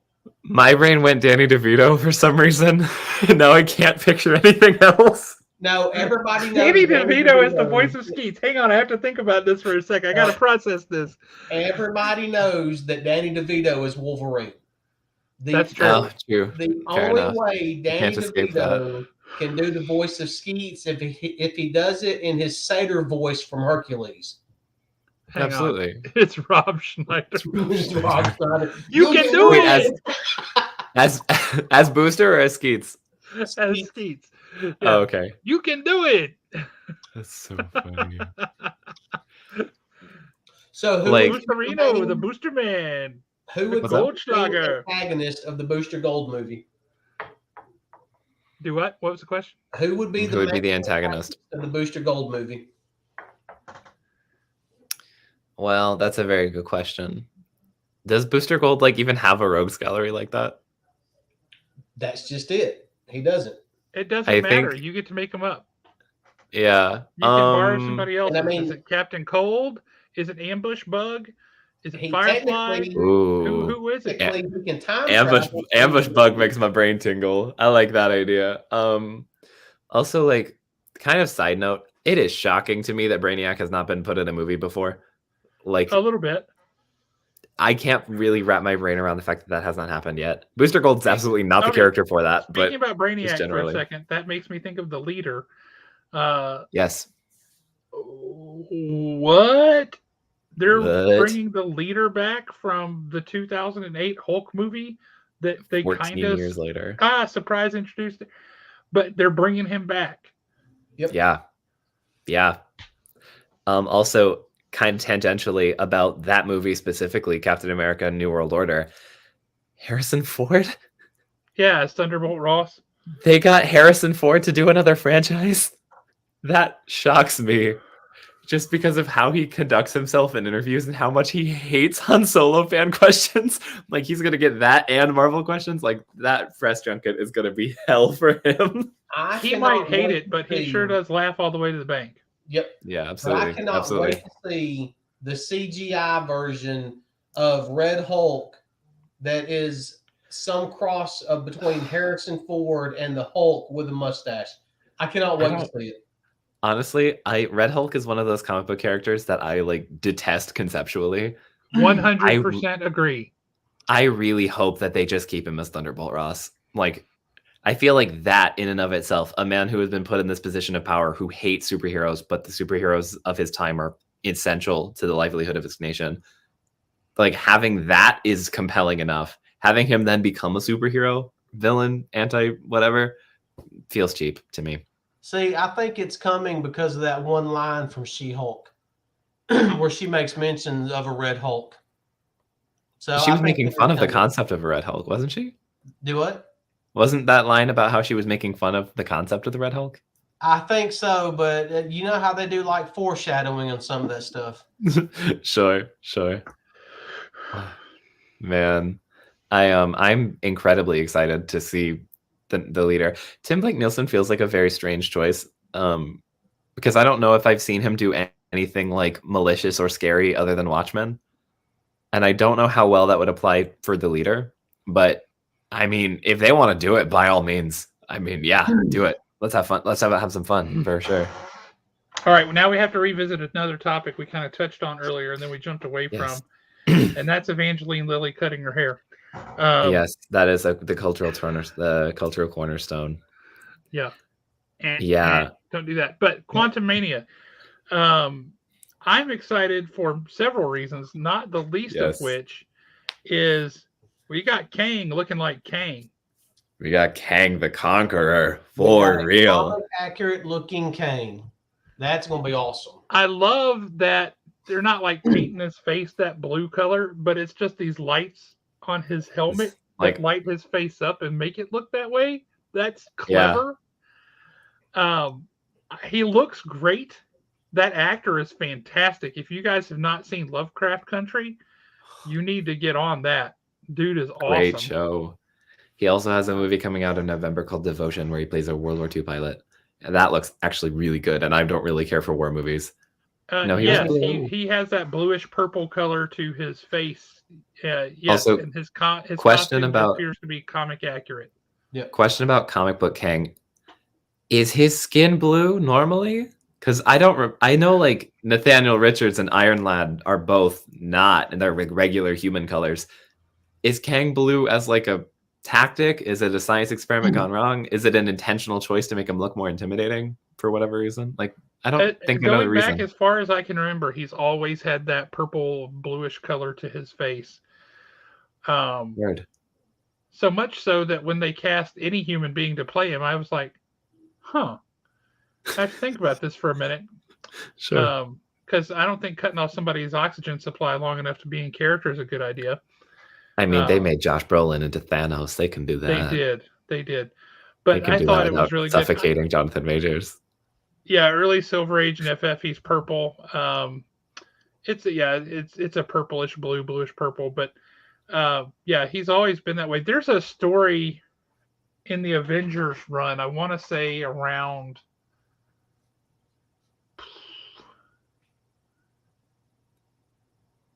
it's either in the like 170s, 180s, or 270s, 280s. I don't remember exactly where that is. number wise. I'll have to get out everything and look, but there's a story with the Avengers where Kang is the bad guy back during that time period. And that dude, Kang, was no joke. Kang was freaking amazing. And Immortus was in that as well. But that one would put the fear in you about Kang. And then there was a Moon Knight annual a couple of years ago that was just a one-shot of Kang, like, I'm going to remove Moon Knight from the timeline, and he can't do it because there's always been a Moon Knight. And all these Moon Knights from history end up like getting together and whooping his butt. It was brilliant. That was such a good annual. That was like one of the best annuals. We need to see that on. I love that book. That was in 2018, by the way. That sounds right. That was the year that came out. I think there's like a bike. There's some sort of document in Moon Knight, the television series, that references Kang's like Egyptian. I forget what you call it. The chief, like the leader of the Egyptian, of like the ancient Egypt, the pharaoh. Yeah, thank you. That was the word I was forgetting. Of Kang's like pharaoh persona that he had in the comic books, and it is referenced somewhere in Moon Knight. I don't remember where it was, but I remember seeing a lot of articles about it. So I'm like, that's just. I feel like the Kang era is going to be so much fun. And I think it will too. I'm really looking 100% an actor who can carry that. All right, now we're getting on toward the end here, so I want to. We can do this segment once a month, Alan, and we could just quickly jump through a couple of things. And I want to get y'all's hot takes on some things that are coming out soon, because we have the new previews. Let's start with this previews right there on the cover. Darkwing Duck is back. Put me on that book, please. Put me on that book, please, when that comes out. You're excited about Darkwing Duck. I'm excited about Darkwing Duck. Alan, what's your Darkwing Duck? Yes or no? I'm a little nervous about Darkwing Duck, and here's the reason being. Is it going to be like it used to be? And when I say that, I don't mean are they going to write it like the cartoon used to be? Am I going to feel about it now like I used to back then? I'm more worried about the nostalgia factor. I'm definitely picking up. I definitely want to read it. Definitely looking forward to it. And it's going to be the same thing with Gargoyles. Have you seen, Aaron, that there's a new Gargoyles series coming out? Television series or comic series? Comic series, but it's written by the original creator of Gargoyles, and it picks up where the show left off. I love that. I never really watched Gargoyles. I saw a few episodes like on reruns, but that was not one of the ones that I like followed closely. But I think that's really awesome. Like for the fans of that series, absolutely. That's great. What I find interesting is that both Gargoyles and Darkwing Duck, Disney properties both, are not being published by Marvel. They're being published by Dynamite. Isn't there like some kind of deal with that though? Like all of the Muppet comic books that were published in like the Disney owning the Jim Henson Studios era have always been were also Boom, weren't they? Oh, they were Boom. They were Boom. Yeah. And I don't know how comic rights work. The kid-focused Star Wars books. Yeah, they do. I just find that very interesting. And didn't IDW do some of the Disney-owned properties also? They did. They don't have them anymore, but they did. Yeah. Yeah. So it's very interesting that they go to other publishers for that. Speaking of other things. Yes. Todd McFarlane. We just had FOC on this past week. Todd McFarlane coming out with a Spider-Man or a Batman Spawn one-shot. Mm-hmm. Are you excited for that? Yes or no? Yes. Conceptually, yes. I want to see that. Yeah. Is there a picture of it? Is there art? Oh, there is, but it's not going to be in this previews because it's already been solicited. I'm looking forward to it because we're going to get a one-shot, standalone, new story, both characters, something we have not seen. Yeah, that's wicked. Do you remember the story, the Mark Millar story that came out a while back called Nemesis? No. That one was really interesting. Now there is Nemesis Reloaded. He looks cool. Yep. The premise of Nemesis was kind of like a reverse Batman. He was like, what if you took all the characters of Batman where he is super driven, he's super smart, he can figure anything out, and if you give him enough time to prepare, he's unstoppable. Yeah. And make him evil. Okay. He's a really horrific villain. He's like the most ruthless supervillain ever then. Sure. I like that. He really is. He's awful. Does he have a hero to combat him? Well, the book is just about the world villain, is at his so mercy? It's more of him just outsmarting the cops, the FBI, the CIA, the NSA, Department I love of that. Alcohol, Tobacco, and Firearms. He's just the most ruthless, and it's especially hideous because he doesn't have to do it. He doesn't care. He does it just because he's bored. And he just wants to just make other people uncomfortably. It's awful. That's how I feel like the Joker should be. Like the best adaptations of the Joker are like doing his hijinks for attention or out of boredom. Like no real reason. No, like I want revenge on Gotham City. It's just he's bored and he wants attention. And that's why I love the Joker. And that's compelling enough. Yeah. Yeah. Nemesis looks cool. I'd love to see that. I'm trying to flip through the indie books in previews, but I'm not finding a whole lot of number ones or anything that's coming out during this time period that looks of interest enough to me sufficiently to ask you if you guys are interested. So that's. I love a good indie book. Telling. I need to get into more. I really do need to get into more because there's just such a wealth of ideas that come from those. I do like the format that some of these, like Bad Cave is doing, AWA is doing. We get 5 or 6 issues, then take a couple of months off, then get 5 or 6 issues, take a couple. I'm enjoying that because you don't get burned out. The anticipation for Nottingham when they started back, I was like so ready for Nottingham to start back. I couldn't see straight. Same thing with Devil's Highway with AWA. I just like that format. I like the way they're doing it. I kind of wish DC and Marvel would do that with a couple of titles. Instead they went. Well, they do, but they're titles that they can't sell. They're like, we think this one's going to be really good, so we're going to put a series. Oh, well, it got canceled. Never mind. But it sold enough that we're still interested and think maybe we can do it again. So they keep coming out with, they'll do another series and they'll do another series. They just don't do it in a planned fashion. But speaking of which, let's jump over to Marvel.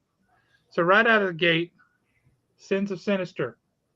I am looking forward to it.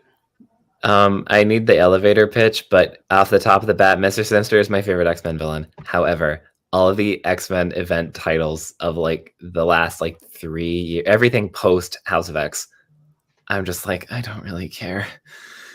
I hope that Mr. Sinister makes a good case for himself. I'll read it. I'll read the first one at least. I'm trying to get to. Okay, so they buried it somewhere in there. Next one up.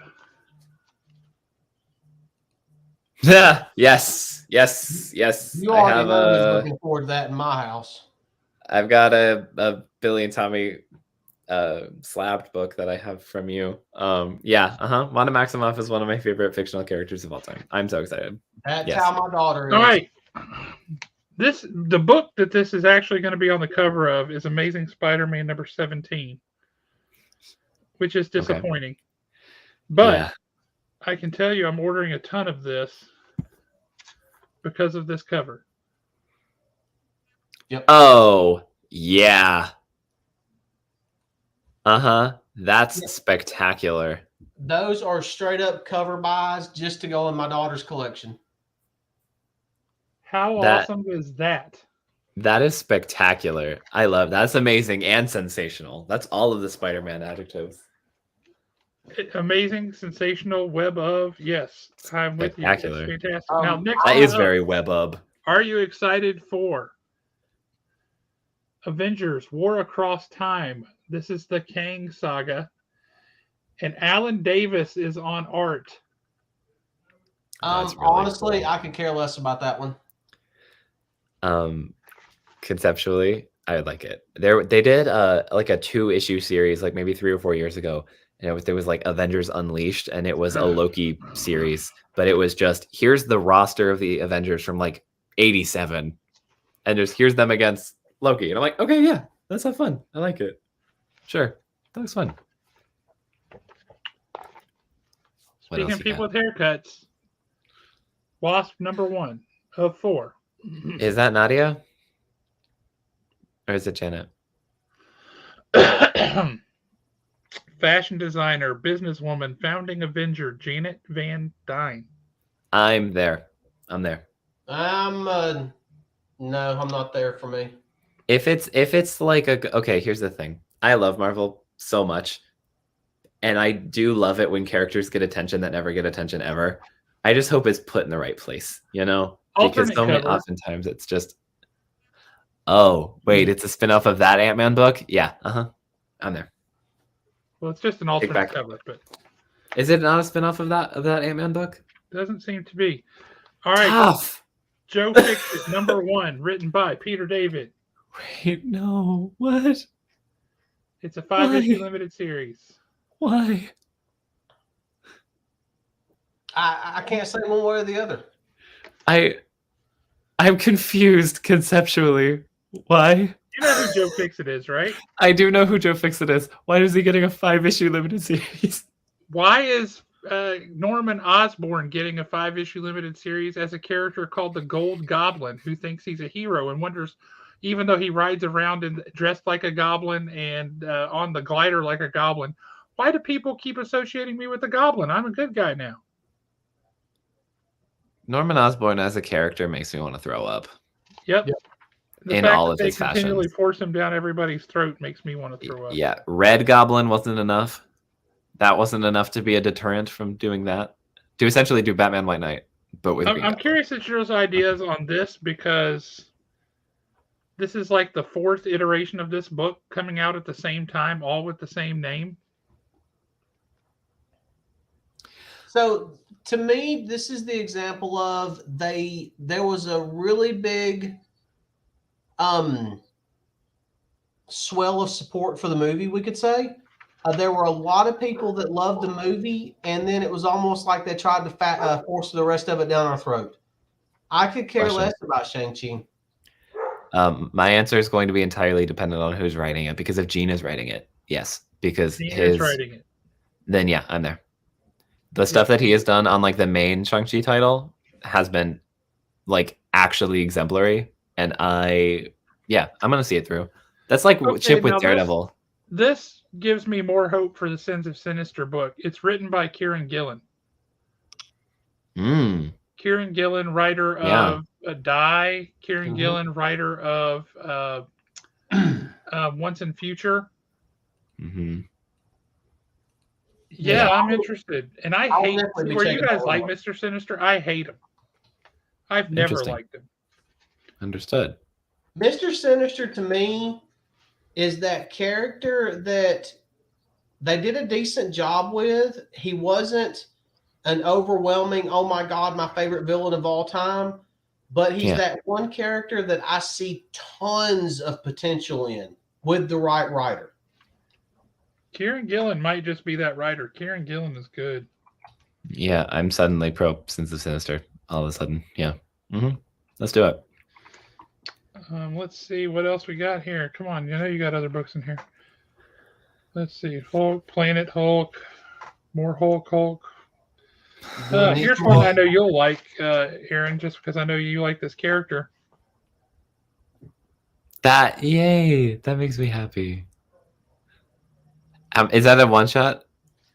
That is Avengers 2, Wonder Man and Beast, Marvel Tales #1. Collected for the first time. It's probably reprints. That's what they've been doing. Oh, it's reprints of... okay. I like their relationship. I think they're fun, and I like Simon as a character, so let's do it. If it's like a Marvel Presents thing, yeah, sure. I don't know if I would do a whole series, though. Yeah, I don't get the impression that it is. Yeah. I like the collections. Those are always helpful. I will say this Marvel Previews is extremely thick compared to normal. Good for them. January is going to be getting a lot of stuff. Also, I have to say this cover for Ghost Rider number 10 is they're back to Johnny, right? Oh, that's a pretty slick cover. Hello. That's pretty awesome. That is pretty awesome. Are they back to Johnny for Ghost Rider, or are they still going with Danny? They are, yes. Okay. I believe the other Ghost Riders running around, but it's mostly Johnny now. Sure.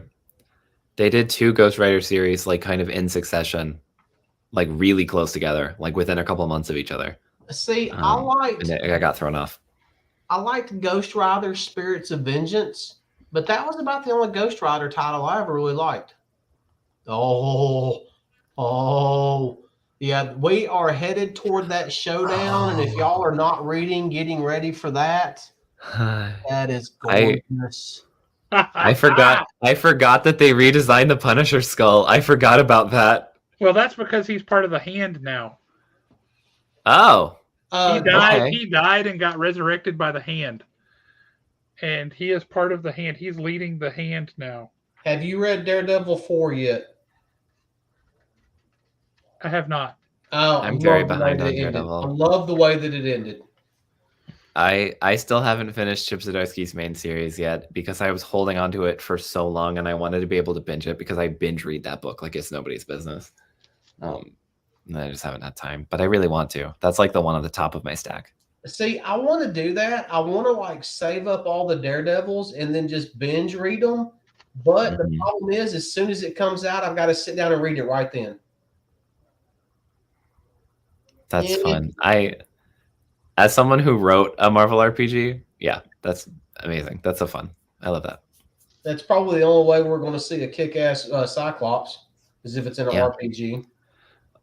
Also, when you were talking about this to make fun of you, to mess with your brother, Nick, or do you seriously think Ghost Rider's lame? Also, I'm gonna be real. I don't have a problem with the skull at all. It's part of the current story. It'll go back to normal. Everything goes back to the status quo. That's comic books.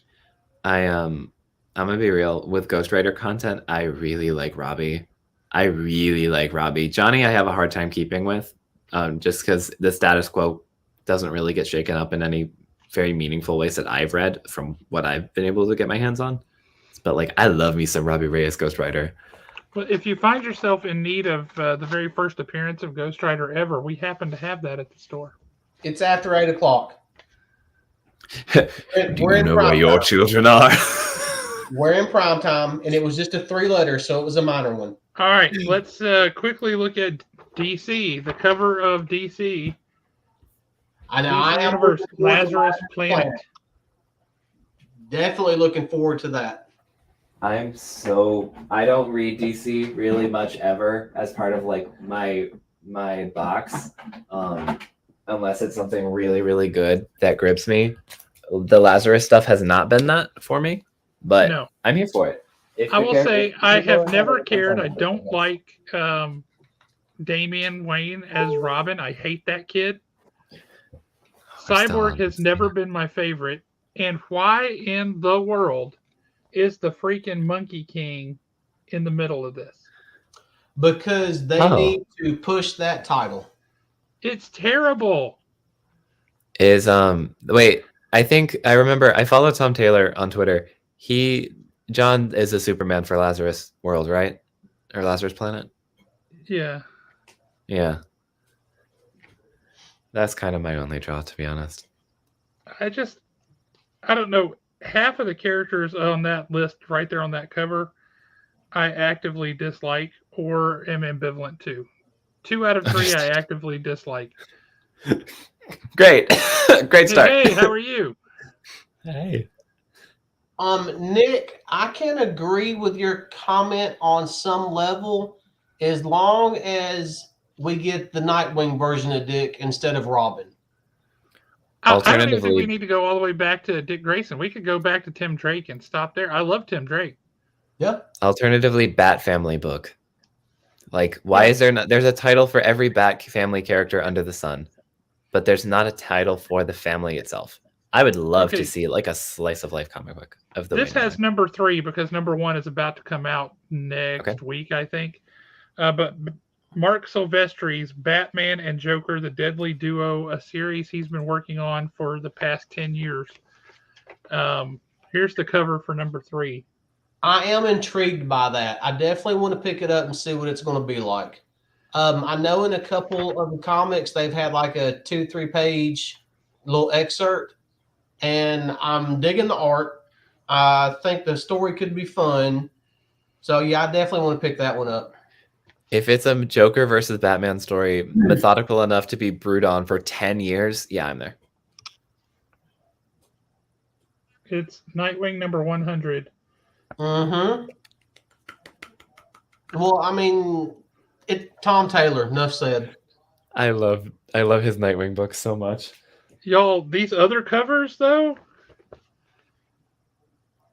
I mean, look at that. That is gorgeous. I love that. Look at that. That is the beacon. That is Nightwing as Bruce without the trauma, which is where I feel like Dick Grayson really shines as a character. Yeah. Agreed. Let's see. Batman they've been doing these series of one shots for the villains. Batman One Bad Day, Riddler, Batman One Bad Day, Joker. Nick, I do like Wayne Family Adventures, but I need it like as a comic book series with like more action scenes that's actually recognized by DC and printed One in Bad paper Day, would be so Bane. nice. You excited about Bane? Yes or no? No. Bane. The only time Bane has ever really compelled me is in the Harley Quinn animated series. What about this? What about this one image of Bane? So in the wrestling ring. That's pretty cool. That's where Bane should be. I absolutely loved Tom King's City of Bane. Yeah, I thought it was great. I did enjoy a lot more than I thought I would the way Bane was portrayed in the Joker Maxi series that we got. But I would rather see vengeance. I would rather see Bane cut vengeance loose and let her do her thing. To me, that was just a great looking character. It can be a very complex character and a very believable character. So that's kind of my hot take on Bane. Let's all right, y'all. Background pulling. Love it. I don't know what to make of this. I hope that they're playing this for laughs. I suspect that they are. But this is DC's Harley Quinn Romances, which is 8 steamy stories of tempestuous romance featuring love, heartbreak, and smoldering sensuality.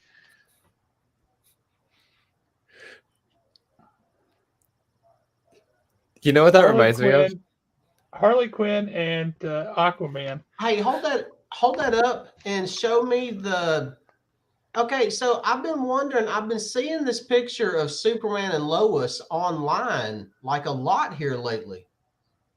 And it's a great looking picture that I've seen on like Instagram. I just thought it was something that somebody had done. I didn't realize it was supposed to be for a comic.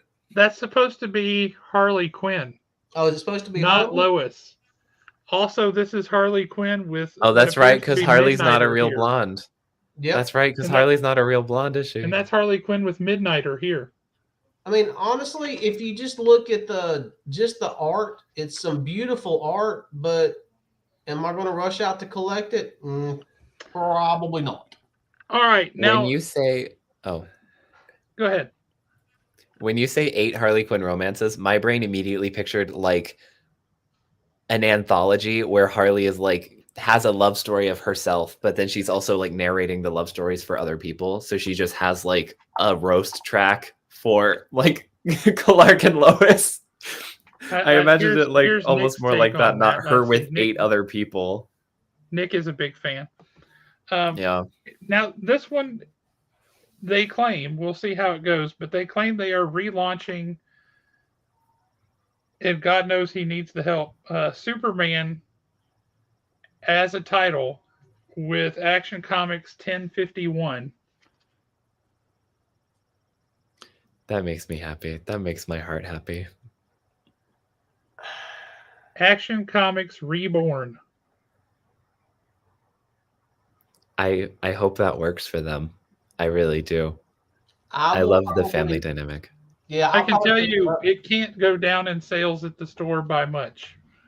Superman has just been so lost for so long. They haven't been able to tell compelling Superman stories that have gotten the larger audience's attention in forever. And that's a real shame. Superman started going downhill for me. What was it? I think it was in the it was in the 900s. But it was the Oz storyline where his dad survived, but his dad was like, it was kind of, I don't know. It just didn't work for me at all. I'm just going to say, resurrect Jor-El. Don't do that. This is not a new. This is issue number 3, but this cover is freaking awesome.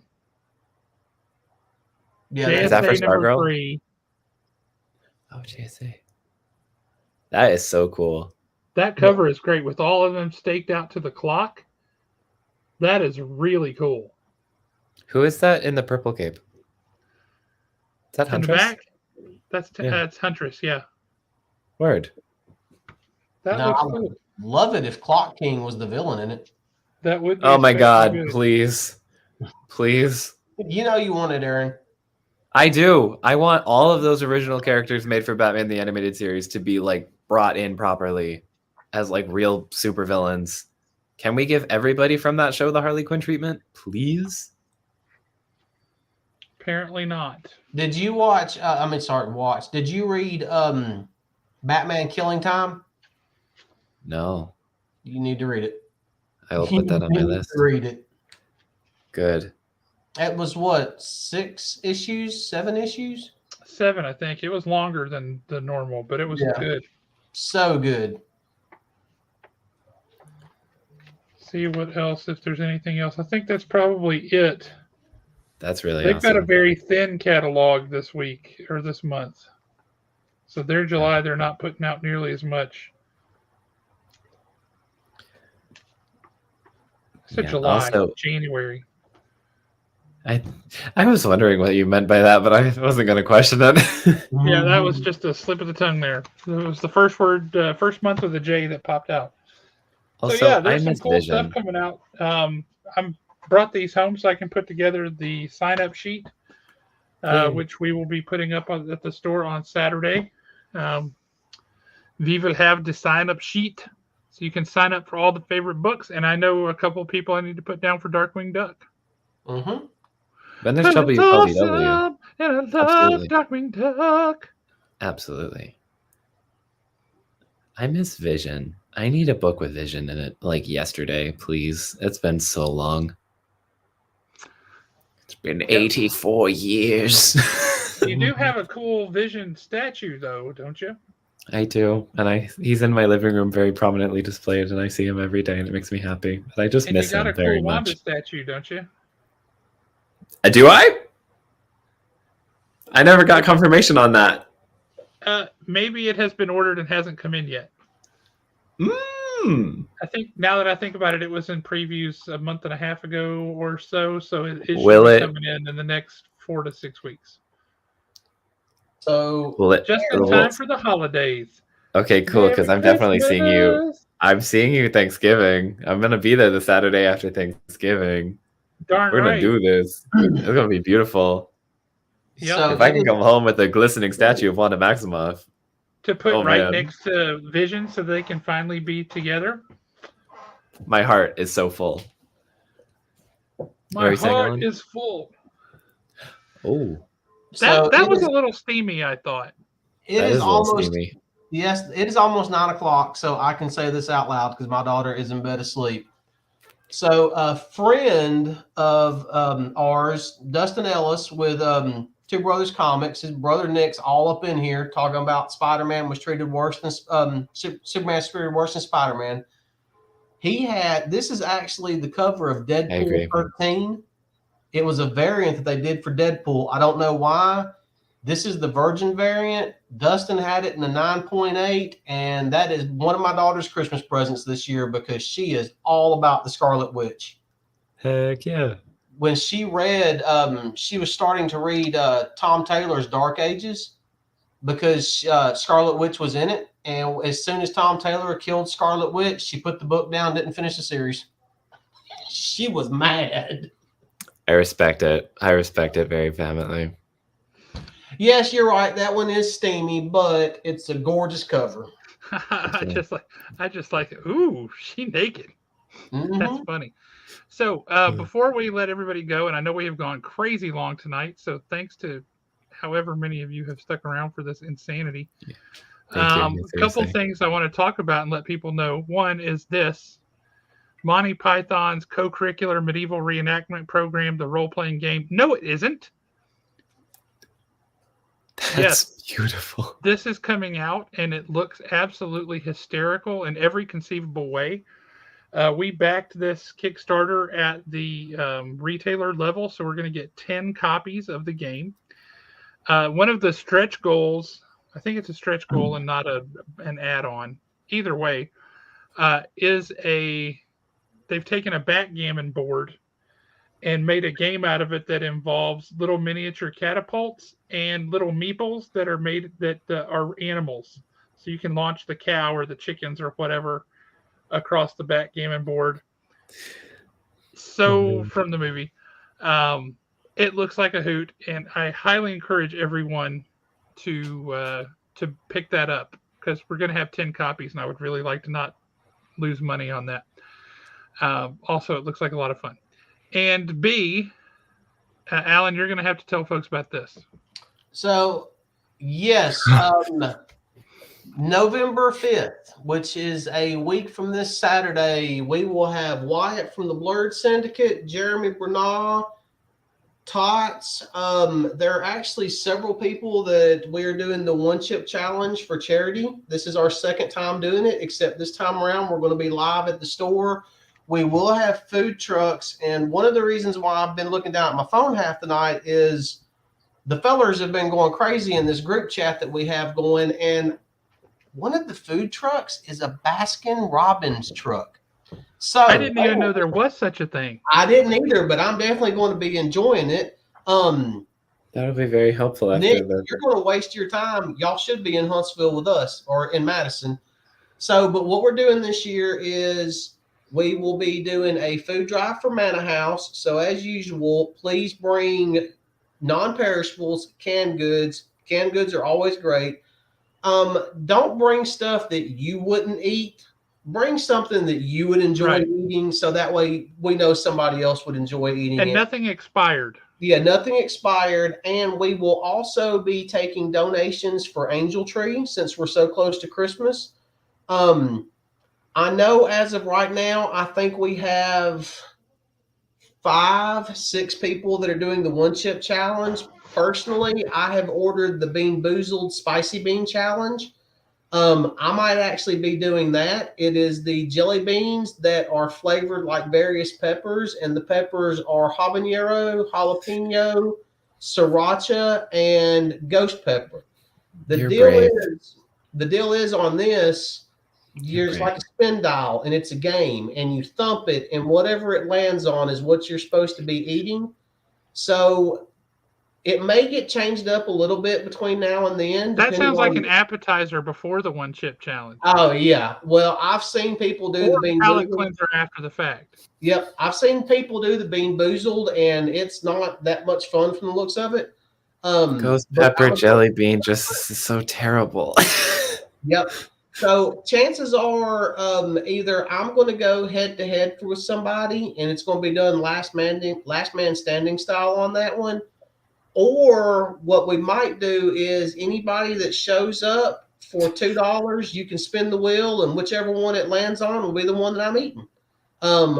We will not be keeping any of the money. None of this money is for us. It will literally be going to the charities.